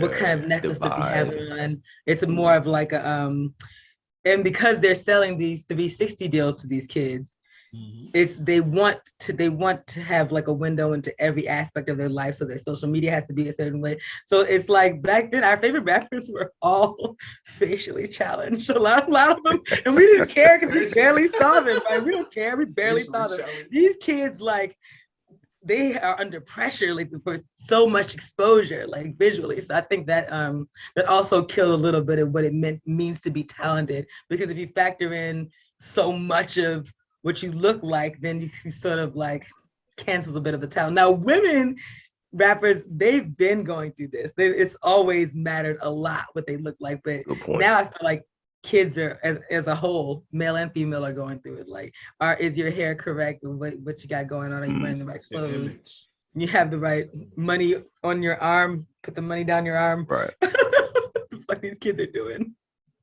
I'm just like, don't you fear, jail? Like listening to some apparently of these not. Apparently they don't care about that. Yo, where y'all OGs at, bro? Like, these kids just need guidance. You know what I'm saying? Like, this is insane. I mean, but I don't poo-poo them, because everyone, I mean, music can only, a generation of different experiences produces different music. It's different drugs, it's different. They grew up on different cadences than we grew up, therefore their cadences are different. Meaning if you hear something made today, you know distinctly it's made by a 19-year-old kid versus someone 30, because their cadence is different. Someone who grew up on Jay-Z is still like, oh, 3 verses, 16 bars each, 2 hooks, 8 bar. Like they grew up on that. So these kids are just like 2 bars here, 2 bars there. Right. I'm gonna giggle for 4 of these bars, and then I might have a bitch sing something in the middle. I don't know. It's whatever. Like, because I can't think of no any more bars. Let me just make random machine gun.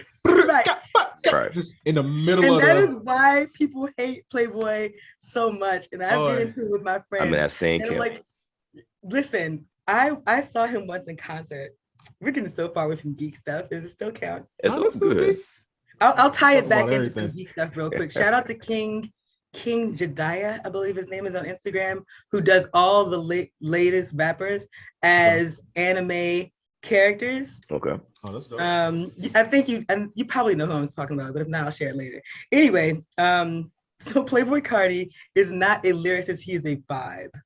It's not if you go into him, like go into his music listening for some type of whatever, you're not gonna find it because that's not. He admits that he's like, it's not what I do. He's like, so I saw him at Broccoli Fest. Was it Broccoli Fest or one of the fests?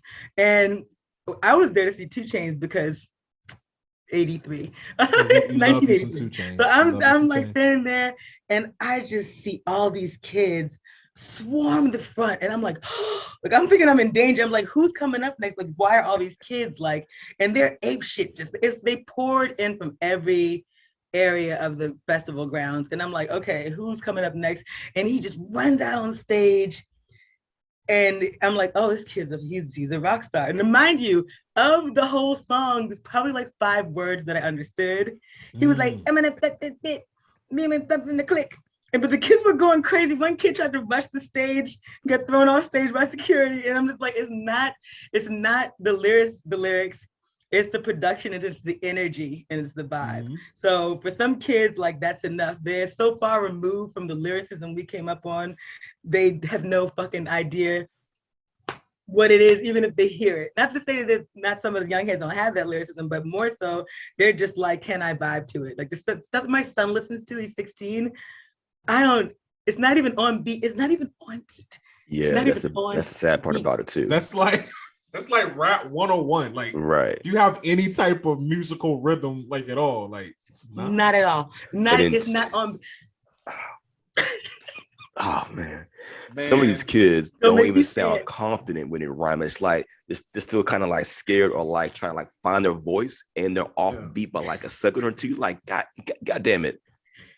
Gentlemen, I invite you to listen to a song called Bacalit.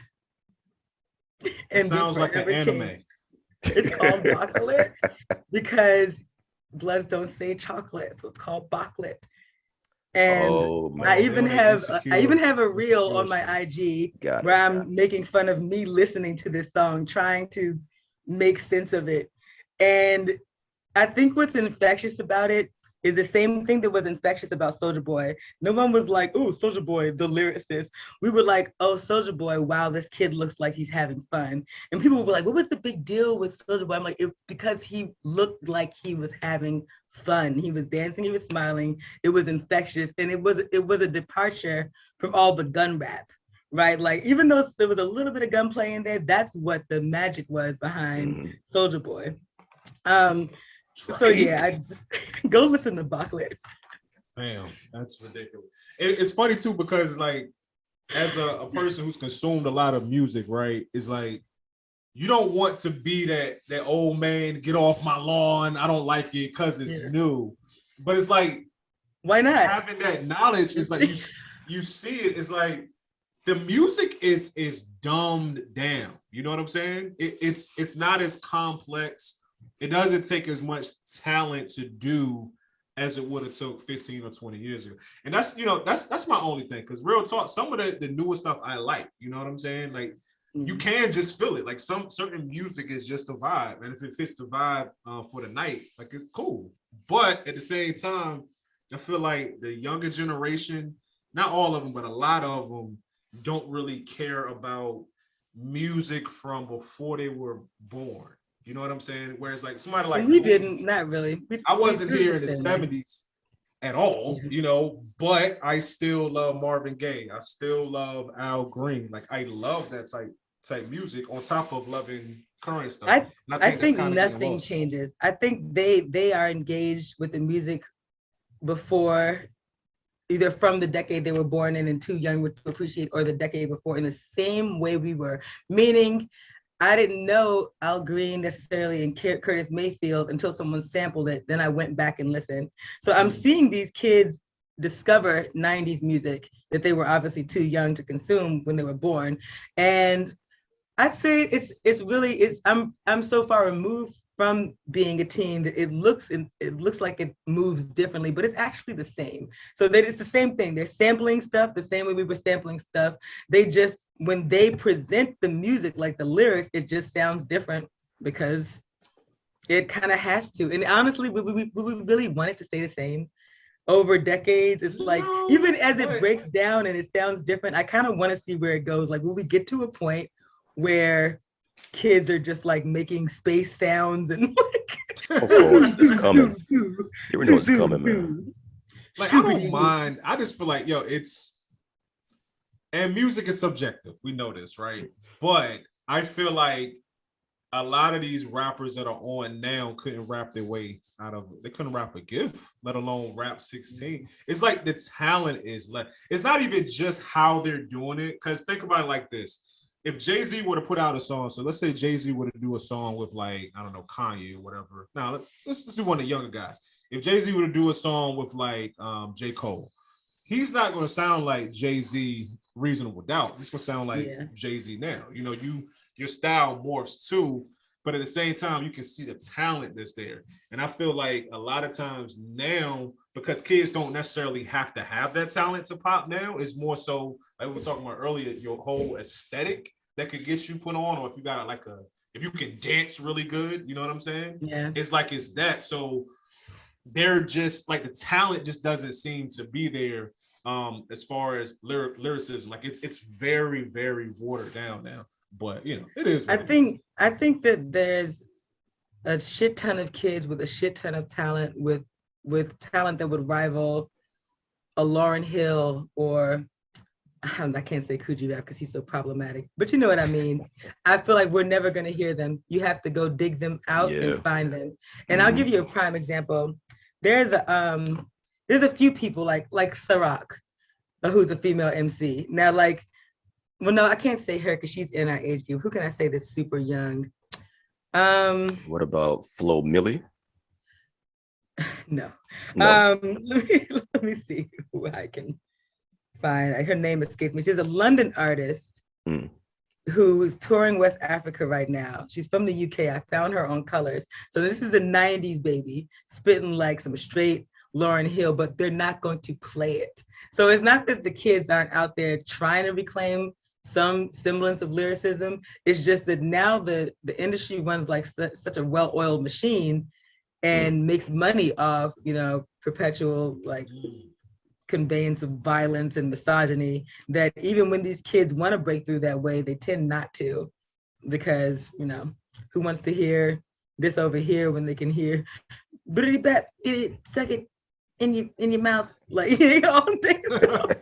That problem is the name of my new album coming out. Suck it in your mouth. Coming in fall. I'm trying to find this girl. Arye the King presents Suck It in Your Mouth Volume 1. It's like, if you're looking on the mainstream for lyricism, like, and looking at the very top of the Pop's Top 40, you're probably not going to find it at all. I have so many random. And that's a shame too, because the DSPs is what drives everybody's listening now. Where, we had mixtapes, right? Back in the day till I discovered Untapped Talent. But now we have DSPs where it's like we got playlists, but it's only the NBA Young Boys and the Kodaks and, going down that tree right there. So it is harder to find actual talent on the SoundClouds or Apple Music because they don't really promote that. So it's like you hear shit from, like the hip hop blogs or just word of mouth. Like, it's even harder now to find good music than it was 20, 30 years ago. I feel like there's no filter anymore. Think about it. Like, did you find it? No, I just remember she did a song on the Venom soundtrack. So I'm gonna look her up that way. I don't know. I'm such a geriatric millennial right now. Like, my brain is like, can't think of any names of anything. And I'm just like, why? It's my weed. You don't got to answer because I don't know if your job drug test or not. Anyway, so it's like stuff is so watered down now, and there's no filter about anything now. And I feel like 20 years ago, like you were saying, G, if somebody was gonna break through on a mixtape, You know what I'm saying? So it might be a mix. Remember the mixtapes you get from the barbershop? It'll be like one really popping guy, like say 50 Cent or something like that. And it'll be 3 or 4 songs from him that are unreleased, but then it'll be other guys that you've never heard of before. It's like to be one of those guys to break through on like a popular mixtape, you had to be good. You know what I'm saying? It's like the way that it is now with there being no filter system, to filter out everybody that's trash or at least super garbage people. It's like anybody with a microphone can make a video right now with their phone and post it on YouTube. So it's like it's a lot more noise out there. You know what I'm saying? There's no natural filtering of like the garbage people no more. Everybody's doing it now. Everything is oversaturated. This is like, so you know what drives me crazy? As soon as I'm not looking for this, it's gonna be everywhere that I look. It's gonna be every single place. Every single place. Well, while you're looking for that, before we wind down from the show, this is where we do our interview portion. So we can't find it. It's all good. Just because I'm looking for it. It is anime fish. So we want to know more about you. We know that you're a writer. So let's get some more information. Like, what made you want to? Well, we know that you're an English major, so you get a love for words. So what inspired you to write your book? And what is the name of your book? Oh my God. Okay, so I have 2 books. I put out a volume of poetry early 2021 called Woman in Sujood. And sujood is an Arabic word meaning like your lowest point of prostration when you're praying, like when someone's head is making contact with the floor, that's sujood. And it was more like, that was kind of like almost like a healing project. Oh, well. Oh, it's you. Like, technology. Oh. What happened? Geriatric GB on it, man. And I wrote that it sold a few copies, but it felt like a weight had been lifted because my dad passed away in 2020, right in like kind of like the height of the pandemic, not from COVID. He had complications from cancer. And one of the last things he said to me was like, you know, we think we have all this time, like you need to put out, like if you're doing something and that's your craft, that's your art, you need to put it out because there's no guarantee you're even going to be here to put it out. So I will say that even though I was on a path already to put my work out, that sort of like lit a fire under my ass. Before I had been just publishing little things here and there, maybe getting an anthology, put out articles, write on Medium, work on my blog. But I was like terrified to actually put out like a body of work. I felt like, you know, like almost like, oh, it's my baby. I'm going to push it out into the world and people could poo-poo it or not like it. And that just has not been my experience. It's been pretty positive. And to the question of like, how did I know I was going to write or wanted to be a writer? Because I like self-loathing, alcoholism, all the things that, right?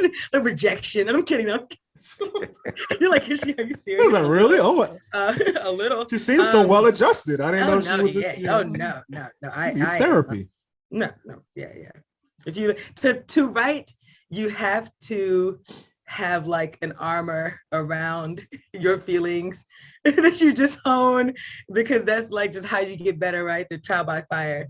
And so I had all of these stories that I was like, okay, I'm pushing some out to pro-paid markets, but really these stories are all in the same universe. Wouldn't it be cool if I could compile them into one body of work? And that's how Quirky Black Sci-Fi Tales came to be. And first my friends were just like my literary friends were just like, you know, bust them up and push them out to these markets. Then my self-publishing friends were like, no, it's cool, put together a body of work to stand on. So I definitely had doubt all the way up to the launch point. And then I'm kind of glad I pulled the trigger on it because the feedback has been amazing. I'm already working on volume 2. It's just been like sort of a way to get out of my imposter syndrome. But the stories really celebrate Black women. And at the crux of it all in writing this, I was just like, wouldn't it be cool to examine, like, not just through this story, but every series, like every book in this series, how Black women are valued or would be valued in another universe or in an alternate reality. Like we're valued here in a certain way, we're regarded here in a certain way, but maybe there's like an alien planet where we'd be worshipped or stuff like that. And I don't spin those wheels too deeply in this first volume, but I definitely am planning to get into it more and more. And the stories, some of them are funny and kind of like quirky. Some of them are kind of like a little bit dark. But all of them just center us in the middle of some sci-fi scenarios. So it's fun. If you don't mind, I would like to give my my R&B DJ description of what I see here up on Amazon. So let everybody know. Radio voice, what to expect. Here we go. 5 young women embark on journeys that lead them forever changed in these mind-bending tales full of aliens, monsters, lovers, and friends. Each of these spellbinding stories feature heroines on the verge of upending the world they know, using courage they never knew they had. Quirky Black Sci-Fi Tales Volume 1 blends unfinished humor, warmth, and peculiarity, an in-depth debut collection that celebrates Black women as survivors, adventurers, and champions. Okay, that was dope. I like how you Ron Burgundy that word. I'm Ron Burgundy. That was dope, man. Thank you for that intro. Thank you. No doubt. Yeah, ask away if you got any questions. Oh yeah. Every time I see these ratings, I get mad only because someone like I will never know who, but like got a bunch of my reviews removed, which is apparently something that happens to a lot of self-published authors. Really? It's just like, yeah, if someone flags it as inauthentic or it's kind of weird. Amazon is weird, but yeah, but sales wise, I'm happy with how it's doing. Okay. Oh man, glad to hear that. I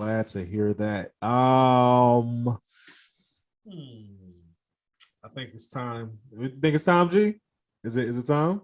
No, I got a question. So no, not time to go. I thought I was gonna look. Is it time to get all in her business? I think it's time to get all in her business. So when you was 18, no, I'm fucking. Oh, this is dope though.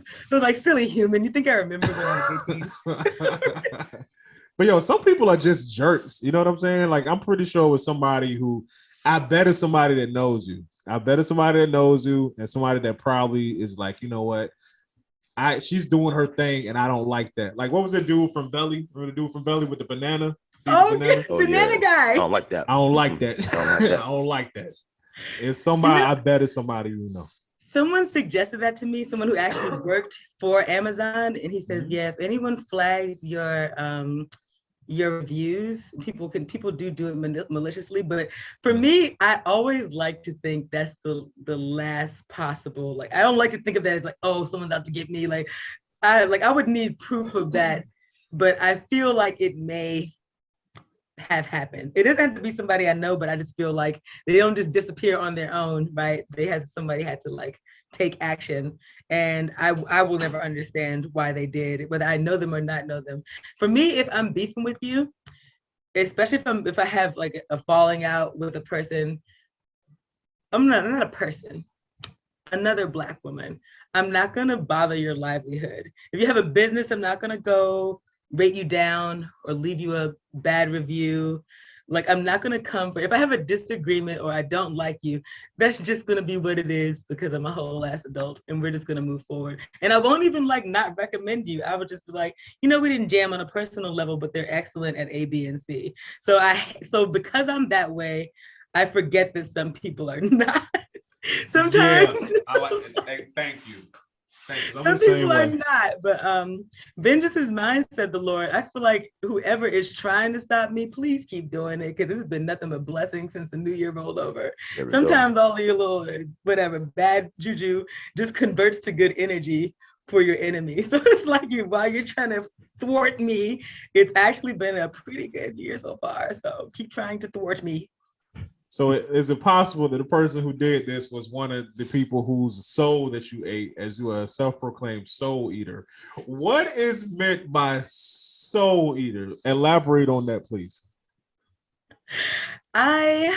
G, can you draw a circle around soul eater like we John Madden? You know, shout out to John. Rest in peace, John Madden. Like it's a telestrator. Soul eater. Just circle that. I like that joint. Mm-hmm.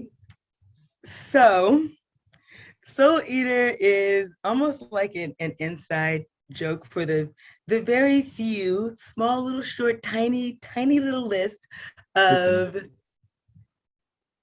people who pay fealty to me, and in our dealings with each other, they refer to me as like an immortal being or like an eternal mistress. It's pretty dark, like role play stuff.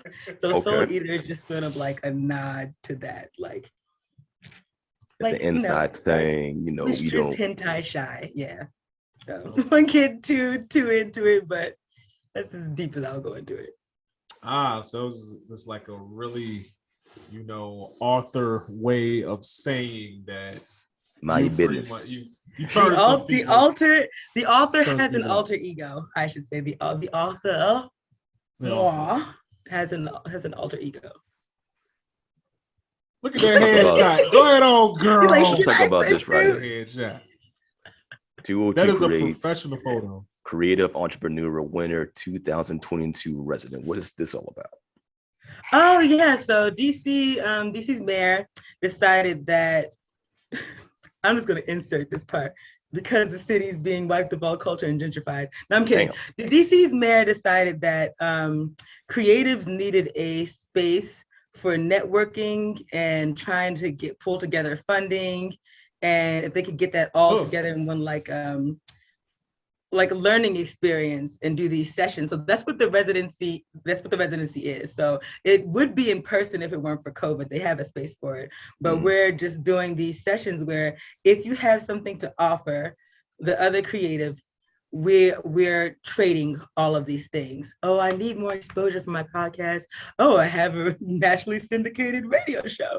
Oh, I need artists for my book cover. Oh, I'm a literary person who self-publishes all the time. I have all of these resources for you. And that's like the whole first session. As we move deeper into the residency, we'll be talking about business plans and producing an actual like program. What I'm specifically trying to produce, and I hope that COVID is over this year, or at least died down enough to do this, is I already do. I hope so too.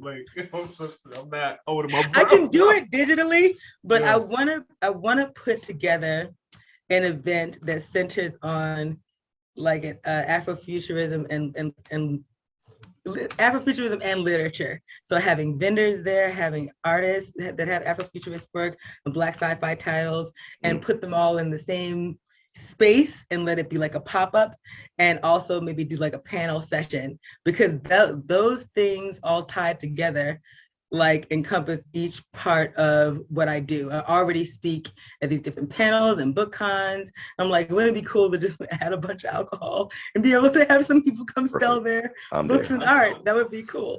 So I'll be partnering with The Wave, which is this collective in DC that was established particularly to give Black professionals in DC like a place to sort of sort out their happy hours and their events, because this is a very,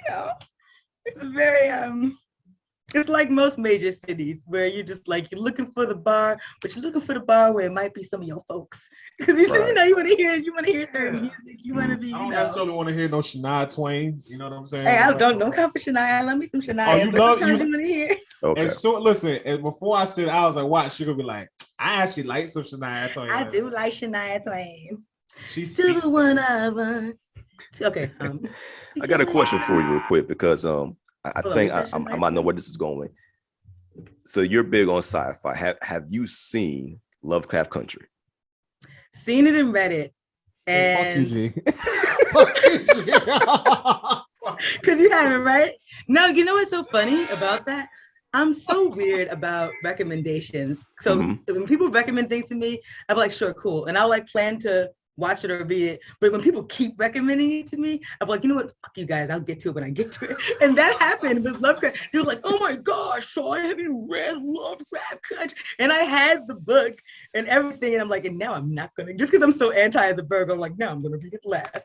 But when I finally did sit down and read it, I was like, oh my God. And what I love the show, obviously, but I really feel like to get all of the intricacies for Ruby's character when she transforms into a white woman, you need to read, because her internal dialogue. Okay. Hold on now. No, I'm sorry. I asked you because only if the shit is Arye like, hasn't seen it. He's probably the only black man on earth that has not seen the only Lovecraft black man Country. on earth who has not seen Lovecraft. It's on my list, bro. Okay. I can hold space for you if this was 2 weeks after the release of the show, or even 3 months after the release of the show. Where's the mute button? You're gonna have to Let me just mute her real quick. Let me just be a horrible house person and just have no hospitality and mute her real quick. But why are you like this? Okay, I'm not gonna say anything about any. Okay, fine. Let me just omit all of the spoiler-esque things and say that there's some internal dialogue for the characters that you need to read it. You need to read it. I mean, that's most things, but especially for that bit of the show, reading the difference in how she felt in her Black skin and then in her white was very, icing on the cake for an already amazing book or whatever. Mm-hmm. So I'm glad that it got optioned for a show. It was an amazing show. Like, I can't can get Arye to watch the damn show now, man. I'm going to watch. Come on, man. I mean, it even starts off pretty strong. It's not like it has to build too much. It's not like you're gonna have like there's not even any lulls.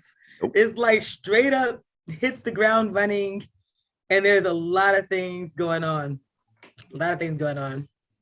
Instead of watching Dragon Ball Super, you could be watching Lovecraft Country, man. Come on now. This is not Attack Arye day. That's not what this is. Attack on Arye. Hold on, wait. G, have you seen all of Insecure? Have you seen all of the episodes? I'm on the last episode, fam. So the tables have turned. Actually, the tables have the tables have turned because I'm only on like season 3 of that show. I was hoping I had them. The question, and you know what? I could do that. He called my bluff and it didn't work. It did not work at all. I'm on it, man. But that's my show, bro. You know what it was? You know, I stopped watching Insecure. I like the show, but I started watching Atlanta when Atlanta was out. I started watching Atlanta. And I like the vibe more than I like Insecure. I feel like Insecure is a good show, but it's more from a woman's perspective. And funny is funny, man. Okay, I'm it's sorry. I'm gonna get you I relate to it less as a man. Now. You can't take that a show forgave a woman for cheating, even though everything that I've had to watch as far as rom-coms, Black or white, is literally about forgiving a man for cheating. So many things. Like, okay, I'll give you a prime example. This is a typical trope. Here we go. Common thing. The movie starts out and the guy has a girlfriend that they have been together for years. But the way the movie is written is like, oh, girlfriend, she's so boring. She doesn't let me pursue my dream. They find a way to demonize the woman who's been with this nigga for years and maybe is arguably tired of this shit, but she's been there. And enter Black or white manic pixie girl. Oh, I'll give you a prime example. Soul Food, when the cousin comes in. Oh, look at her leg extension. She's a dancer. She believes in me. Nigga, she been there for a week. She's been there for a week. She's been there for a week and you already got her up against the wall. Like, sir, this woman is. You take the most extreme example. That was the most extreme. Okay. I'll give you another example. Actually, none is coming to me right now. Nah, come on, Miss Dash. Either way, a lot of the times when the man cheats in the film, the script finds a way to absolve him of it, for the purpose of hitching him to this magical person of his dreams, whatever. Mhm. And it's a funny thing to watch because really, if you play the other side, you're just like, what did his wife really do? Like with the whole soul food thing, like what did Terry really do? She was like, nigga, did you quit your job? And he was like, you never believed in me. It's like it's a big thing you did that affects our financial future. And could you not screw my cousin in a giant glass building that I can see you in? That seems very reasonable. Very reasonable. You don't believe in me. I'm banging your cousin. That's it. It just seems. Sure. It follows. That follows. Oh, really? Okay? That's the logic. Perfectly when logical. Issa does it, I'm just kidding. No, that was the producer. But when Issa does it, it's a problem. No, I'm kidding. But see, that's the thing too. I never said I don't like Insecure. I said I like Atlanta more. I love Atlanta though. I do. Me too. And that's another thing. Like Okay. the girl is still, his baby mother is still gaga-eyed over him. She literally had to scoop him from a bitch house one episode, and I was just like, "Are you okay with this?" Bitch? Like he was literally like rolled out of the bed. The girl was like, "Am I gonna see you later?" He was like, "No." Like, go, No. gets in the car with his girl, and his girl is just like, "You smell like weed." I'm like, "This is your complaint?" Because you know what? They got a complicated relationship. Like they still love each other, but she's actively dating on the show. You know what I'm saying? So yeah, she is actively dating. That is right. Yeah, okay, that's not a great example. But I do love that show though. Dynamic. I love that show because I like Lakeith Stanfield, or I did like Lakeith Stanfield until I saw. What's the beef? What's the beef? What's going on?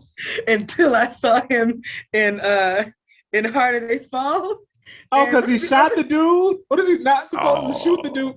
Let me wait for him to shoot me first. Right. No, shoot here playing around and shit. You like nigga, bam. Ah. And we all saw that coming. Raggedy bitch. I was really invested. Really invested. Curse you for surviving and doing smart things in the middle of a war. but let's scale it back to the sci-fi side and just say that I think Lakeith and I are a hive mind because he likes weirdo shit like I do, because clearly he must, because he did Sorry to Bother You, and that was the most fuck-carded, twerky, crazy movie. Perfect example of a movie that the ending had you like, what? I love the ending. I love it. Oh my! Horse people. It was so unexpected, man. But I was like, you know what? Nope. That kind of fits. Yeah, I like this shit. I thought it was the like special effects was bad on no. I thought it was like a perfect line through an analogy, like, oh, how do you become the perfect capitalist? Oh, first you code switch, right? Then you get to the top of the line, then you become an actual workhorse. Like that's funny, like a literal representation of an actual workhorse. I thought it was funny. Like just I had this moment. I love the scene with Lakeith and the other brother when they talking about they like having a showdown in the streets. Yeah. He like, what you got on? It's Burberry. The compliment showdown. I hope everything. Compliment showdown. Yo, perfect. He's like, we can have drinks. It was drinks on me. No, it's on me now. No, it's on me. It's hilarious. Which is that? But you smell good. You smell real good. You smell like money. It was very strange. Like, what is it? It's soap. That's what it is. It's soap. Oh, okay. All right. I love that. I love the energy there, man. Also, I love Tessa Thompson. So, like anything, just all of Tessa Thompson's things, I will watch it. Tessa Thompson in Westworld, Tessa Thompson in Valkyrie, Tessa Thompson just in anything, I will just watch all of it. Pretty gay. Tessa became my baby from the first movie in Creed. I was like, oh, look at my baby girl right there. She going deaf. Oh, poor thing. She's so cute. Well, did you guys get into Westworld? Yeah, I did. Yeah, never watched it. It was good. It's very it's a lot. It's another one that you can't miss anything. Right. You can't blink or you'll miss something very important. And then the last season that was out, they had Marshawn Lynch was in there. It's a lot going on. Who's the woman who did Queen and Slim? I can't think of her woman name. who produced the that did Massa None. Yeah, who wrote for her it? Name. She was in it. Lena. Wait. Yeah, Lena Waithe. Yeah, she was in it. It was just good. it's a good show. It's a remake from a 1970s Yep. thing, which I didn't learn until my mom was like, "Oh, they redid Westworld." And my parents blow your And you mind. was like, what? And then she showed me, she like pulled up the old poster, and I was like, "Man, ain't nothing new, but it's really good." Kind of curious to see the old one now. But yeah. Okay, so I see on your Instagram BlurCon. Did you go this past year to BlurCon? I did. Okay. Wow, I was up there Kind of too. happened. I was walking around in my Gwen Stacy Zentide suit with my nephew, but the crazy thing that happened was that I was vaccinated and had a vax card, and then last minute decided to bring my nephew, and I forgot that even for the kids, they were doing like you had to have proof of COVID test. I just put a mask on them. I wasn't thinking about it. So when I got there, I actually didn't go inside. I ended up taking all my shots and getting all my content from the outside because they opened up the outside. It's the first year that they had like outdoor stuff going on and the band's playing. I was like, well, this is gonna have to just do. But yeah, that's what happened. I went and I didn't actually get past the lobby. I was like, wait, what? They were just like, yeah, the babies too. I was like, oh, okay. And what do I do? See, it wouldn't be so bad for you. You actually stay in DC, right? Yeah. Area. So, okay. Yeah. So I'm in like 20 I'm in minutes like away. I'm in a 757. So like if for me to it was no turn back around and go back home. That was been like a 3-hour Same drive, for me. you know I brought him there for an experience. He didn't Mhm. care whether we were inside or outside. He just wanted to see Yeah. some cosplay. He listened to the bands. It was a little hot out. Bought him a little icy. Oh yeah. Took our pictures. By then his attention span of an 11-year-old because he was 11. So he was like, yeah, I'm over it. And then took a little picture. I'm over it. And that was how he was when I took him to the first BlurCon because I take him every time that I'm able to take him. So it was fun. This was actually my first con. So let me tell you what was slightly problematic for myself in my experience there. I had a good time. It was a lot of fun. But I didn't account for the fact that everybody was going to be in cosplay. So all these people that I met on like on the Geek Salad Instagram page, people who become friends of the show and people that we've conversed with over the past year and a half. We're all like, yeah, we going, but at the same time, it's like I know I'm passing by people that I know, but I don't know that. I didn't even dress up. I did like this week Dead Presidents cosplay like the second day, just because I was all right, I'm gonna do something. You know what I'm saying? If for no other reason than to have some content for the Instagram or whatever. But it's like, yo, people was there. They was all right, boom. I got 6 outfits and 3 different outfit changes per day. I was like, God damn. I got you beat. You want to know something really humiliating? What? Imagine following 2 people who you're like, oh my God, I'm like inspired by these women. You see them every fucking day on your feed. Then the moment that they're out of context, geriatric millennial. I could not put the family. So I'm in the bathroom with Blurred Girl.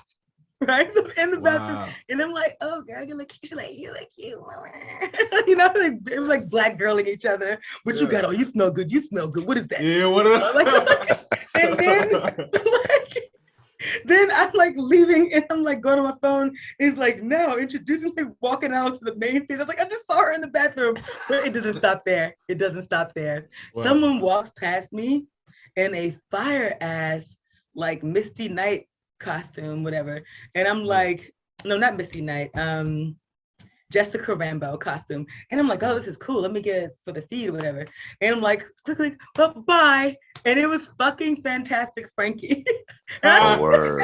Okay. And it's like, and then like when I get home, I'm like, so then I'm on her feed, like, that was me. She was like, oh yeah, you took the picture. I was like, it was me. I took the picture.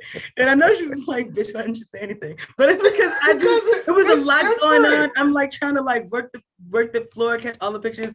And I'm looking at that face like, why is this face so, and she's even prettier in person. Like I'm like the totally gay for Fantastic Frankie. She's awesome. She's amazing. Wait. How gay are you? No, fuck with you. Yo, shout out to Fantastic Frankie. Yo, I love her content. I disagree. I would say about 70%. No, that's too high. 45% you know she'll get of the you. time. Watch your words. She will mince you. We've had some back and forth, some polite back and forth, because you know, like I'm my opinion is my opinion, you know, whatever. And that's her whole. That's her whole. She'll get you. Fanboy fighter. So I'm not a fanboy. However, give me some. I'm gonna give me some Frankie merch in the new year. Damn it! Give me some bad way food or something. Yo, shout out to her. I think it's her birthday today. If not today, I think. Yeah, I think it just around. I don't know how I missed. It's been a crazy week for me. I missed a lot of stuff. Today's one of my best friend's birthday.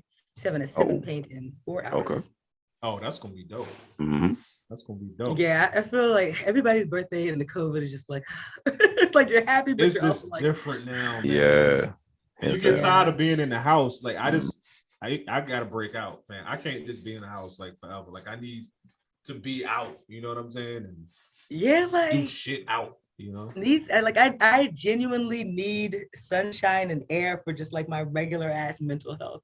Like I have to, like, even if I just go sit on my back porch or go for a walk or go to the grocery store, like I could easily just Instacart my groceries. The reason I go to the grocery store is like I just need to just go. Right. Like just like get in the car and drive someplace and just like be there.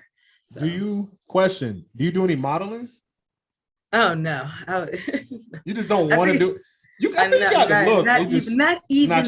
Not your speed. Bit. Not even a little bit. You know why? I'm gonna tell you why I would never model. Okay. Right? I'm gonna tell you why I would never model. I think my arms look chubby in almost everything. Oh like, and it's such a complex that everybody else could be like, it looks fine. Like, and if you follow me on IG, why did she take that picture down? It's because I put it up 4 months ago and I thought my arm looked okay. And then maybe like 5 months later, I just look at my arm and be like, no. Yo, that would make me a very unreliable model. Like a very unreliable model. I feel like that's such like a Southern Black thing. Like, cause I remember being younger and just having aunties telling like my girl cousins, like, all right, you going out, you better cover your arms up. You better cover your, or like, I've been around people, they be like, don't take, I don't like that angle with my arms. Nobody's looking. Like, guys don't care. It's all, and I know guys. No guy has ever been like, oh, Mshai, we could have been, but those arms, baby girl. It's never happened. I know it comes from me, but yet and still, I'm just like, oh. And then I really resent chubby girls with like really tiny arms. I'm like, how dare you? Why couldn't I have the little arm? Because of your dainty little fucking arms with your super huge boobs and tiny arms, you chubuscular bitch. You get on my nerves. Like I'm Tyrannosaurus arms, bitch. I invented it. TM. I invented the word.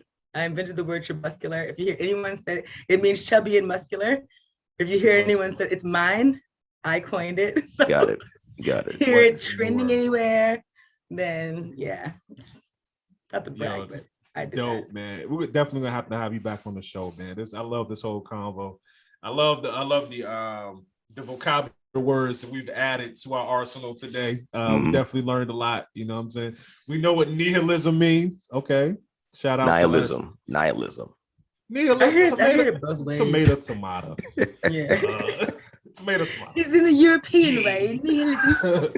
Actually, it's okay. Before we get out of here, this is one thing I want to ask you, right? Because I was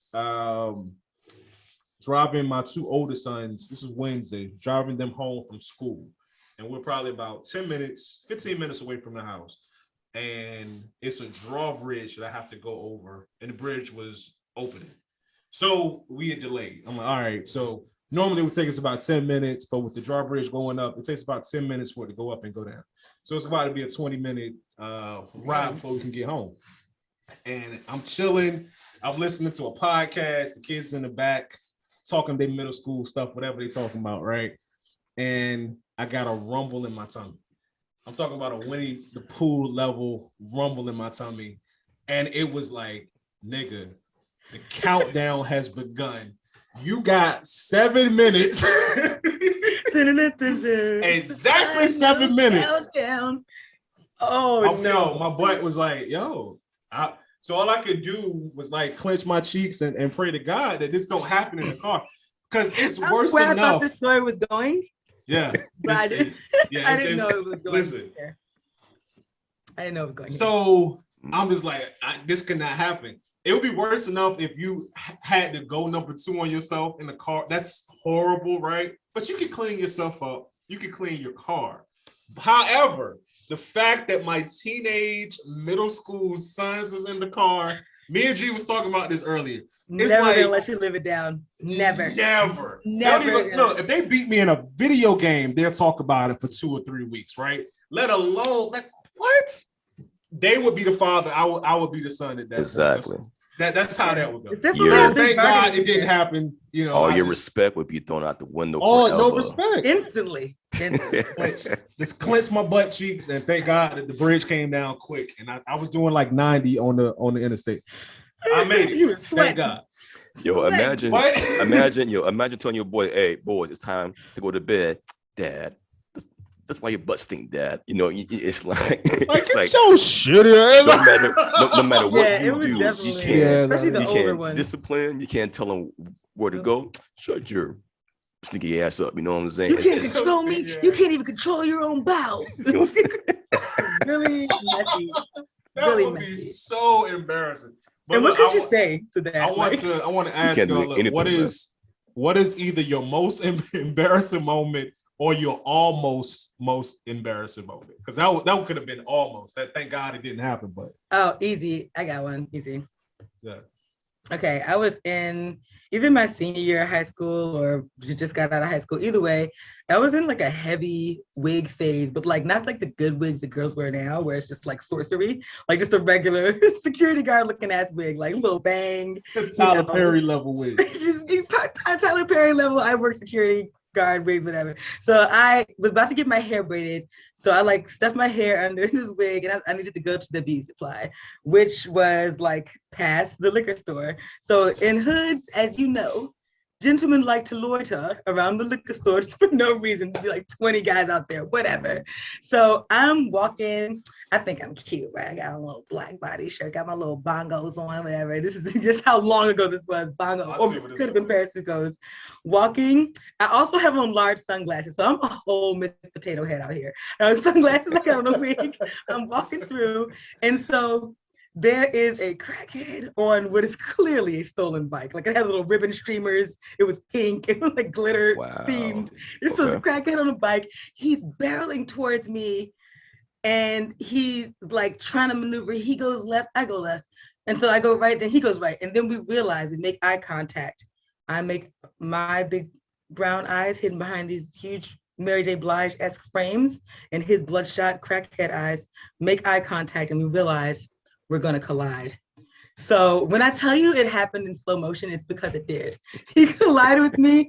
I went one way. My wig chose to go another way. And my sunglasses went the other way. I'm in front of the liquor store. Like all the guys, some of these guys went to my school. I'm like slumped. You know how on Family Guy, they draw the characters when they fall and they draw them really wild, like the hands it's not over. The story is not over. So I sit up, I'm dazed. I realize I can feel the wind on my scalp. Like I just feel like my And so then the crackhead, he's like, "Are you all right?" And he picks up my wig and he dusts it off. And I put it on and he gives me like the universal signal, like the universal it's crooked sign. And he's like, "Baby girl." And so I like cock it to the side and I put on my sunglasses and I shoot all the guys in front of the liquor store a dirty look, like it could happen to any of you. And then I don't even go to the beauty supply. I like turn heel and just go back home. And yes, I did have to hear about it afterwards. So you just supported the mission. You didn't even complete the mission. You was like, "This is too much. I'm going home." Like, I didn't even finish. Just went home. Just went home. Turned off my sidekick phone. That's how long ago this was. Sidekicks. Yeah. Yo, I had a joint that would flip I don't out, remember. you know what I'm saying? Old like, ass phone. People like, it was bad. Flip out like that. That little joint. You couldn't tell me nothing. I had my sidekick. I got a bike story too for y'all. This happened like a couple of years ago. Now, I would preface that I've been riding bikes all my life, right? I know how to do a wheelie, stand on it, ride with no hands, right? I'm about 38, 39, right? I'm riding down the driveway of our crib, going down a hill, and I had to stop, right? So I stop on a break. Now, mind you, I know how to ride a bike. Been doing it for all my life, right? I stopped on a break because the bike was so brand new and the brakes were so damn tight. The bike, I stopped on a brakes. The bike stopped me, flipped me over in a full 180, and in slow motion, I'm going upside down like, what the fuck is happening right now? And the kids are in front of me. And then once they heard me like hit the ground, they look back like, hey, what happened? I'm like, nothing. I just fell off to the side a little bit. You know what I'm saying? Always witnesses. Always witnesses. Can I ask you a question? For you, did it happen in slow motion? Because for me, I was like, no. Yeah. The whole time, like I can see like the world is going in slow motion and one continuous circle, right? And then the whole time I'm thinking like, please, Lord, don't let my kids see this shit because they will bust my ass every single day. I cannot have them like this show. Yeah, that's bad. You gotta be careful, man. When you start getting older, bro, like them falls hit different. They hit completely different. When you was like 25, you can fall, hurt yourself, hurt your ankle playing basketball, you're fine. Now, it's gonna take a couple of weeks. I would even say that like even some of the falls, I fell on my knee really bad playing basketball when I was about 17, and it like activated when I was 35. It's just like a prolonged injury. Some kind of latent mutant ability when you hit 35. So yeah, like one Megan Thee Stallion knee and one Morgan Freeman knee. Like, that's the worst, right? Really there. In good shape, and the other one is like really just completely just done. So the funniest thing for me is just waking up with aches and pains. It's like I woke up this morning and like my shoulders was like sore. I was okay. I probably went to the gym yesterday. That's what it was. I was probably like lifting weights, so this is normal. But then I thought about it. And I ain't been to the gym since Monday. You know what I'm saying? Like I've been slipping this whole week.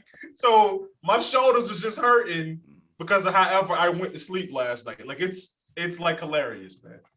Listen, I wake up every morning, right? And I go downstairs to get me some water, some coffee. And every single day without fail, the minute I hit the first step, all I hear is cracks in my ankles, in my feet. Yeah. So like somebody eat some pork rinds and shit. And then every day I'm like, damn, I'm getting old. Every single day, man. I love it, man. Mine is me getting tech neck. Like tech neck is like the worst, just from like leaning over, biting, and like having bad posture, slumping, and you kind of like don't realize you're doing it until you try to adjust and you're like, this feels weird. Like, no, this is how you should sit. You just used to looking like a little freaking schmeagle leaning over your daggone computer. So I probably will go to a chiropractor soon. I know, like Precious story. No, the worst is when you go and get a massage, right? And I know the lady was probably like doing her job because when during the massage, the body massage, I was almost in tears because almost every damn muscle in my back was so damn tight. Mm-hmm. You know what I'm saying? Those massages hurt. People don't get that. Like it shouldn't hurt. It should feel good, right?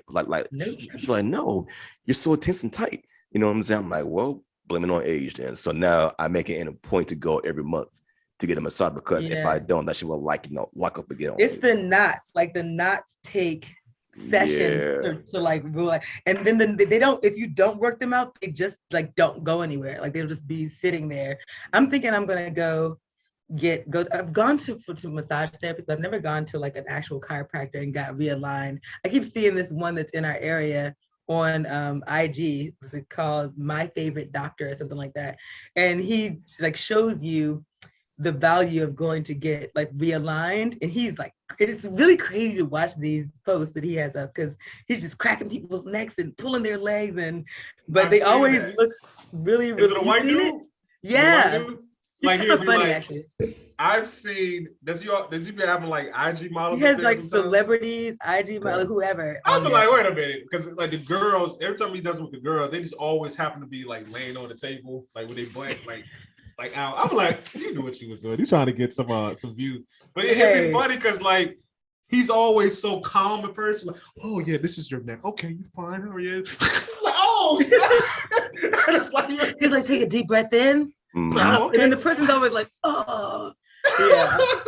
I don't want it to be filmed, but I definitely want to check him out because he did show like how he adjusted someone's alignment, and like one of their shoulders was higher than the other, and he proved like how he like leveled their shoulders, and I'm like, oh my god! Like, was it one of the joints where he did it with a hammer? Was it a hammer? No, this was a straight up like he just popped everything back in place, and I was like, look, I'm an 80s baby, so I seen too many like Steven Seagal, Arnold Schwarzenegger movies. In my mind, if you walk up behind somebody and just twist their neck real fast, and they'd be like, that person dead. You know what I'm saying? Like, he just automatically got like.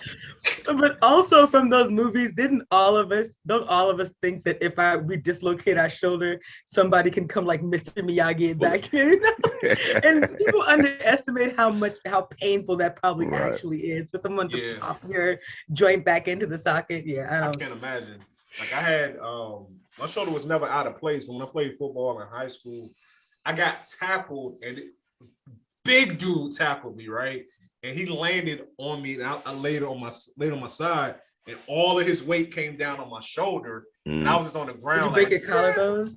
No, my brother broke both of his nothing collarbones. Broke though. It was just a shoulder spring. So I was like, I can imagine somebody your shoulder's actually out of the socket. Like how much, like you're not just gonna do it like real quick like that. You gotta be strong to do that. I've never broken a bone. I have torn a rotator cuff in yoga. As I overextended myself in yoga. Just trying to do too much. Yoga. Listen, I love yoga. I play basketball, right? And I was going on for an alley-oop. Caught the ball, I dunked it. But when I came back down, now mind you, nobody is around me. I'm clear to land, right? I did, man. Really? Man. I know I'm short. I know I'm short, man. I know I'm short, but the goal was short, right? So anyways, right? Caught it, dunk it. I'm coming down. Nobody's around me. I'm clear. The minute I touched the ground, my ankle clearly went all the way. Well, my left ankle went all the way to the left. And then all you heard was a big pop. Everybody turned around like, yo, listen, man. When you talk about somebody in absolute pain, I think it was the sound more than anything that like really shocked me because I never heard a bone crack before, and that shit was horrible. Painful, man. And what made it worse, I got joked on because it was like, gee, and nobody on you, man. Who crossed you over? They broke your ankle. Like, yo, shut up, man. Like, shut up. Yo, I got joked on that day, man. So back. Like, one thing about Black people, once we confirm that you're not dead, we're gonna joke. Like, yeah, exactly. Like, so let me tell you what happened to G. Like, Allen Iverson came to the court and hit him with a wop, wop, wop. And he was like, oh, my ankle. And he just fell on the ground. You know, you always got to like embellish the story. Add a little sprinkle to the collard greens. It's all good. That's hilarious. Are you going to BlurCon this year? Yeah, I plan to hit all the cons this year. Someone actually just tapped me to do a Sherlock Holmes con. And I've never gone to a Sherlock Holmes themed con where it's just all about Sherlock Holmes. That might be dope. I'm excited. I'm actually excited. I'm supposed to speak on the panels, and so I'm brushing up on all this Sherlock Holmes stuff. Okay. And it should be interesting. I just want to go so I can wear a monocle. Me too. Even as I'm talking about it, I'm like, now where can I find the cap with the pipe with the little monocle and the ridiculous petticoat style coat? Like, I want to wear it all, even though that's not what the women wore. I don't care. I want to dress like Watson or Sherlock. Sure. But we can't even have Sherlock Holmes outfits. Y'all taking everything. Everything. So first of all, when I do my cosplays, I always find a way to thought them up.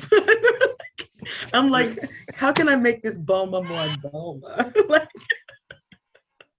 Good job. and then you get some people like, don't do that. These are children's shows for children. And I'm like, shut up, nerd.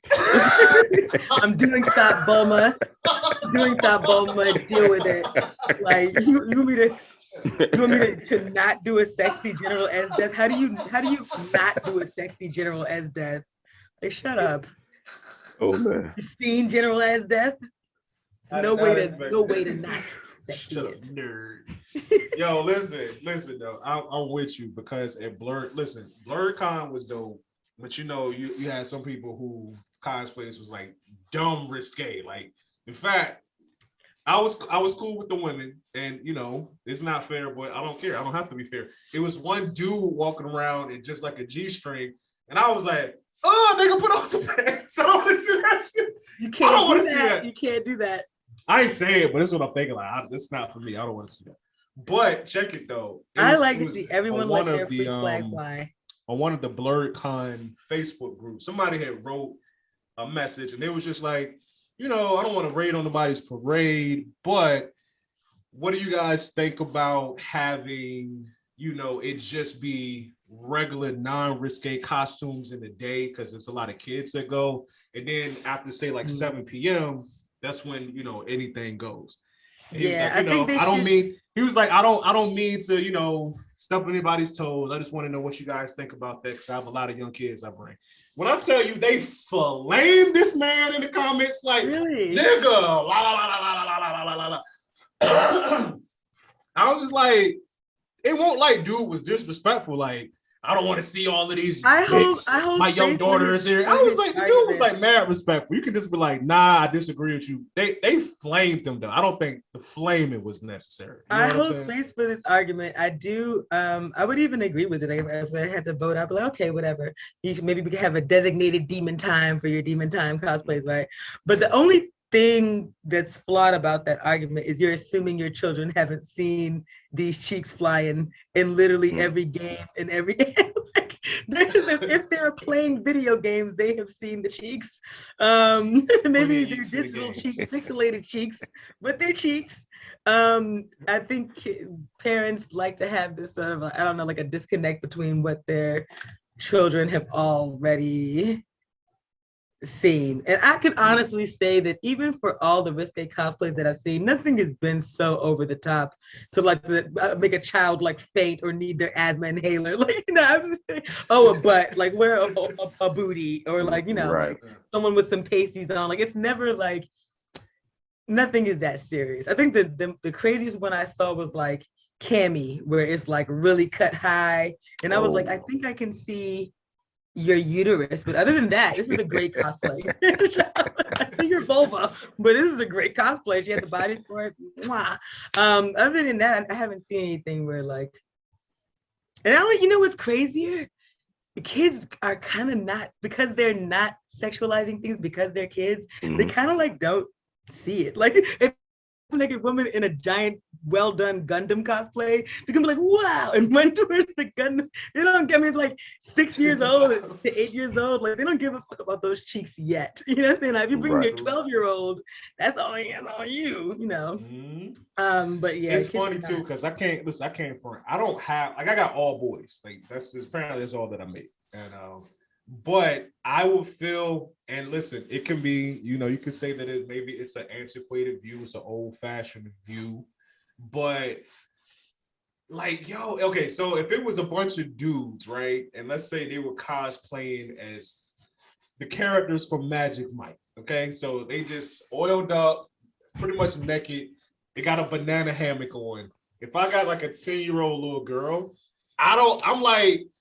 I'm not taking her to see that. Like, I don't want her to see schlongs just like, But booty shoots fine, right? If it's my 10-year-old boy, I can't front. It probably would be different. I'll probably be like if it was like a bathing suit or something, or a girl that had like a real risque cosplay, I probably wouldn't think much of it. I mean, my argument's the same. I guess you could argue that it's inappropriate, but I also think like, I don't know that your daughter would necessarily, she might look at it like, like, I don't, she's not going to get the reference of Magic Mike. I have Mike. questions like, what is that? Daddy. Yeah, and I don't think it's really that serious. I feel like Americans are so weird how we don't like take our kids. Like we've seen 17 people beheaded in this film, but then one nipple is like, oh Right. my God. That is backwards. That is Mhm. definitely ass backwards. Mhm. That's America. We should just be like the French and just like straight nudity for you. Oh, And yeah, still over call there, it it's an art. TV-14. It's an Still art call over it there. TV-14. The straight schlong. So we can have a little baguette. Have a little baguette with your wine. Just put it on the table. Like, look, so here it is, right? Okay.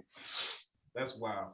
But I was gonna say, I get his concern. I don't think it's unreasonable, but I do think it creates a logistic mess, though. Only because some people they commute, they're not staying at the hotel. Maybe they have, or it's just like a lot to go change from day to night costume wear. So maybe that would just cause some people to just not come until the nighttime. So I don't think he should have got flamed though. Like, you know, like they were ruthless. I stepped in a little bit. I was like, this man was respectful, blah, blah, blah. I don't 100% like agree that. because I don't mind seeing cheeks. Like, you know, like cheeks are cool, right? I like cheeks, but this dude, you know, maybe you don't want his kids seeing cheeks. I don't know what it is, but you know. But cheeks is on the internet, B. Like people really underestimate what their kids can see on the internet. Yeah. Yeah. Can't be with them all the time. Nope. You cannot. Not at all. But yeah, I don't know. I think we're all gonna be desensitized in a few years. Like whatever, schlong hanging out, whatever. It's just like whatever. When you got shows like Adventure Time and the regular show, and they show cheeks, and my son and I just watching it too. It's like I didn't see Jake's cheeks wait a minute. tooted up, dancing. Talk about cheeks. I got some gripes. With Issa Rae. I love her, but I got some gripes with the Insecure. Just pick back up watching the show. Me and the wife, we love the show. We're going through all the episodes. I'm noticing a pattern. Every time there's a sex scene, it's man cheeks all up on the screen. Bars. I feel like it's restitution. It's reparations. No, it ain't. Nah. Okay, but equal time with the cheeks. If you're gonna show all these man cheeks, did y'all not get to see? Did y'all not get to see either Molly's cheeks from the back riding it, like Tanya's cheeks getting her little cheeks yeeked in the first season or whatever, in the first season. I'm not gonna count Issa's cheeks. They were too like tastefully done because she was buying it. She always the slope of her like some cover. The cover always slightly covers up the cheeks. Yeah. She's not giving y'all full cheeks.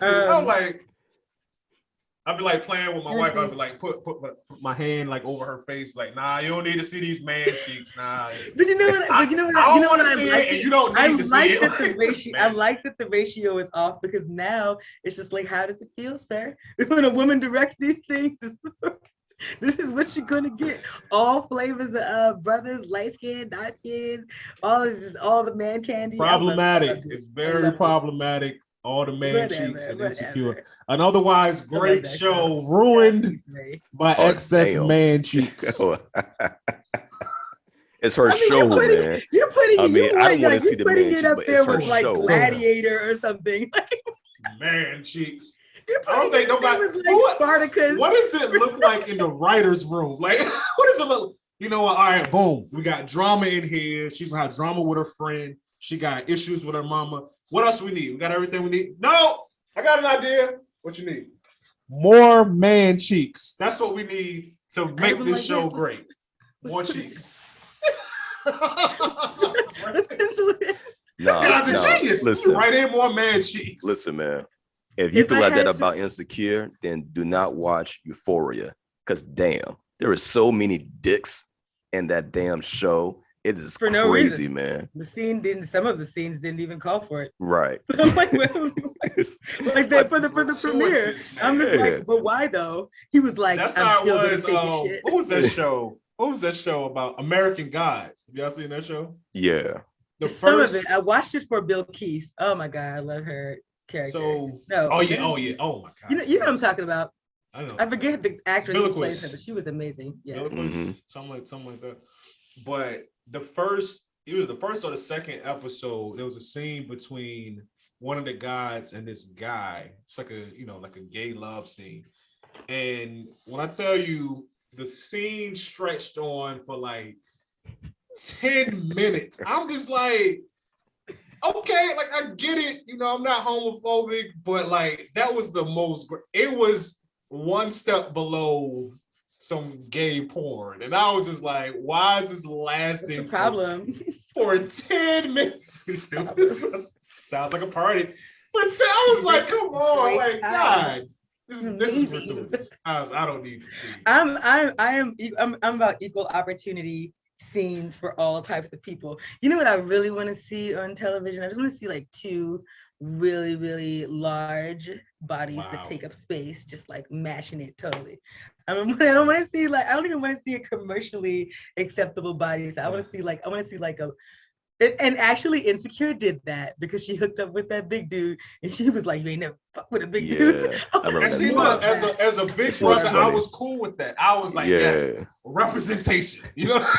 Representation. I was mad because I didn't get enough of that from Natasha Rothwell. I'm like, where are Natasha Rothwell sex scenes? Hold on, what's Natasha? Who's that? She is the funny one, like the funny one. She's also one of the writers. Yeah. I was so upset about not getting to see those sweater puppies in a sex scene that I wrote a whole think piece about it, but then I decided that it was distasteful and I didn't publish it. But or did I publish it? I might have. Either way, okay, we need the link to that. Like, I want to read that. So like so it was the article I wrote it that I decided that why pick on Natasha Rothwell? I love her. But the whole article was about how large Black women are still living under the same type of like very stereotypical lanes, right? The asexual mammy archetypes and stuff like that. And it doesn't matter how you modernize it, it's the same. If you give a large Black woman a role where she's supposed to be this partnerless, like funny sage to the rest of her thin counterparts and peers, then she is by default an asexual mammy character because you haven't given her a romantic depth or depth of partner. You haven't given her anything to work with besides being a comic relief, which they often do with larger women. And I feel like we are barely making any strides in that. Whenever it's a large Black woman, it's some type of slapstick comedy. Her love interests usually involve her chasing and not being chased. And I don't like it.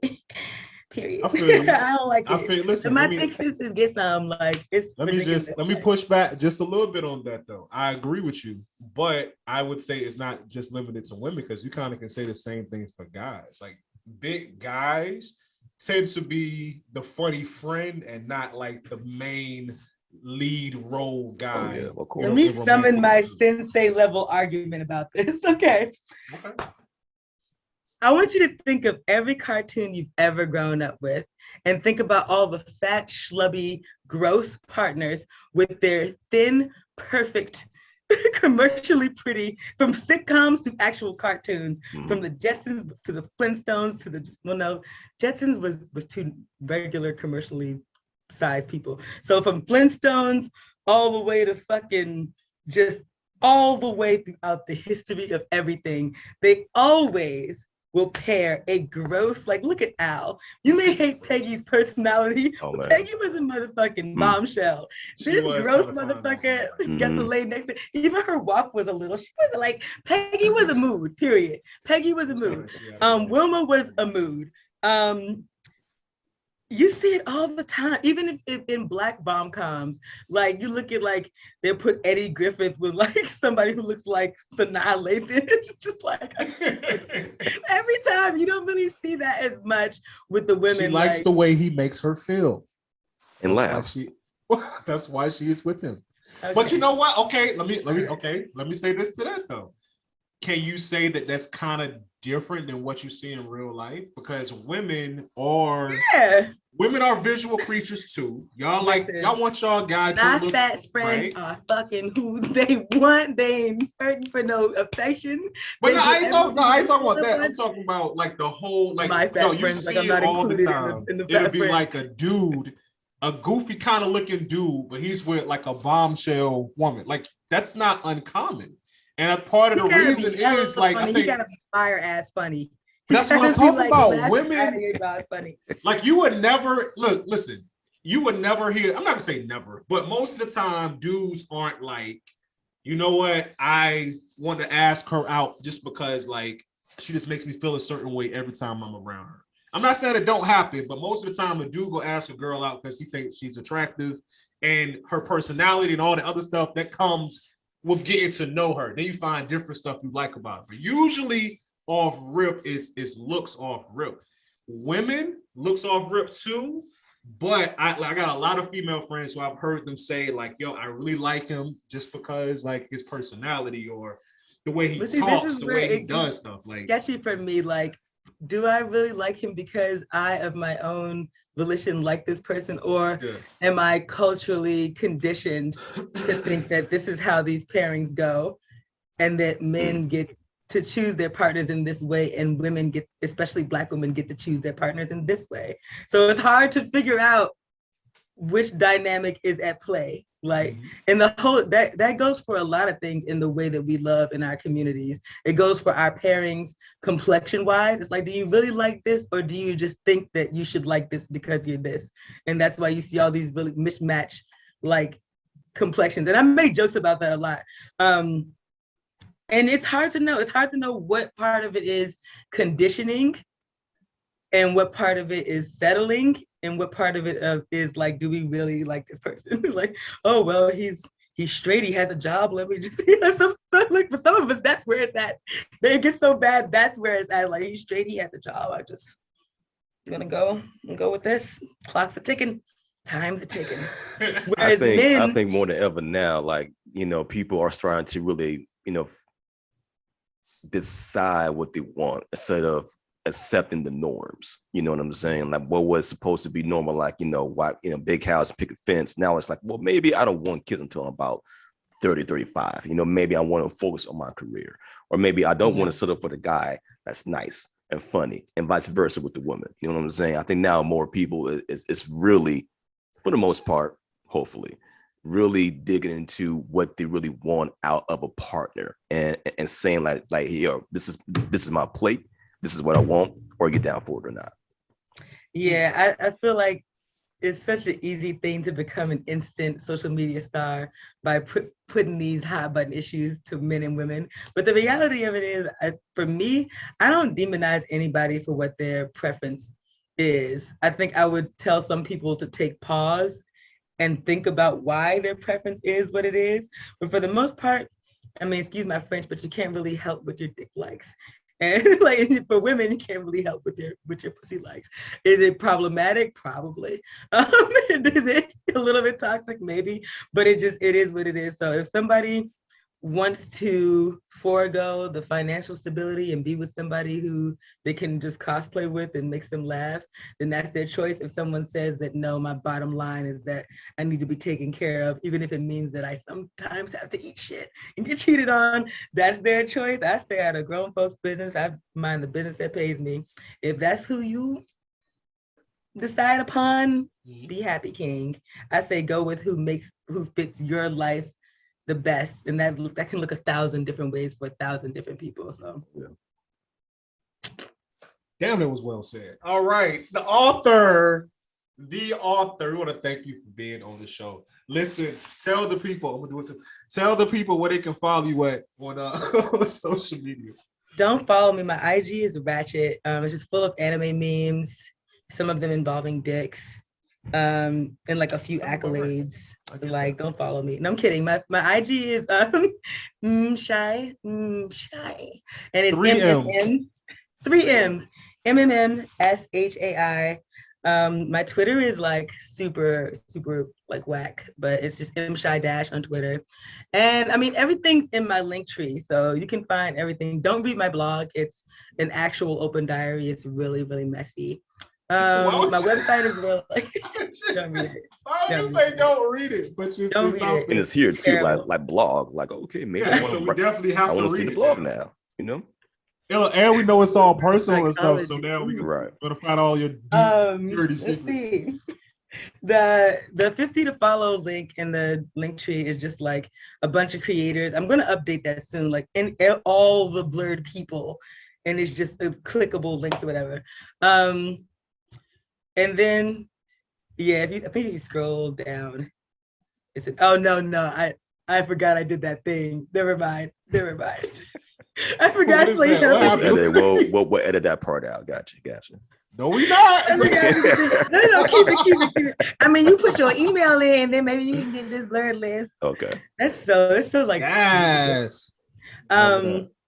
Yeah, the rest of them are pretty straightforward. My website is talking about all my speaking engagements. It's how people can book me, but you can also just book me through my IG. I'm pretty accessible, painfully accessible. Yeah, there's my little site. Look at me looking all wholesome. Look at all wholesome leading on the trade. Yep, she's crazy. Yeah, I can't see it, but behind the face is the crazy person. Crazy. Sex, politics, and religion hour. What is that? We just did that yesterday. Is that like a show? Are y'all doing like a show? It's a radio show. It's on WPFW. And just yesterday, Jamila Bay was just like, you want to come on the show and read from Women Institute? And I was like, yeah. What if my children knock on the door? Come in. Yeah, let's see the little Mshay. Yo! Okay, I'll check on it. You see my kid back there? Yeah. He hates being on camera. He's like, ew, cameras. Stop trying to exploit me for your stuff. I'm too cool for this. Yeah, he is. I won't be a part of your Instagram come up. Yo, this is dope. We need a website. You got a whole website. This is yourname.com. All right, G. This is what we're gonna do. We need a Geek Salad. I mean, luckily for me, no one has my name. So everything that I look up that I need like a name thing, it's always available because no one's named Mshai. You lucky bastard. We wanted to do something Geek Salad. I don't know if it was geeksalad.com or whatever, but it's these old white dudes who got a show called Geek Salad that came out maybe 3 months before we did. Our show is better. Wow, that's so random. They style is completely different than ours. Like we heavy blurred. They just like some old white dudes talking about Dungeons and Dragons and stuff. That shit is whack. I hope they do that too. Shout out to all my D&D folks. Yeah, but they're not the cool D&D people. They're just Are there cool D&D people? No, there's probably actually not. I'm sorry. It's probably actually not D&D. Man, this has been so much fun, and to think I almost slept through it. Man, see, we're glad that we would have blew your DMs up. I was just like 30 DMs in a row. Like I'm supposed to do. I was literally balled up with my niece watching anime, dozing off. I was like, it's like 2:47. Maybe I should check on this. I was like, is it today? Yeah, I'm glad that you showed up for us today. Yeah, I'm glad I showed up for you guys, for you two kings. Appreciate that. Thank kindly. All right. Well, I want to thank everybody for listening to this episode of the Geek Salad podcast. Until next time. Oh, don't forget to like and hit that subscribe button. Yo, subscribe to our YouTube. I'm gonna let you know when this. I think I'm already subscribed to. You probably did. Appreciate that. Yeah, we appreciate you. Till next time, good people. Thank you again for coming on. Anytime. Shy.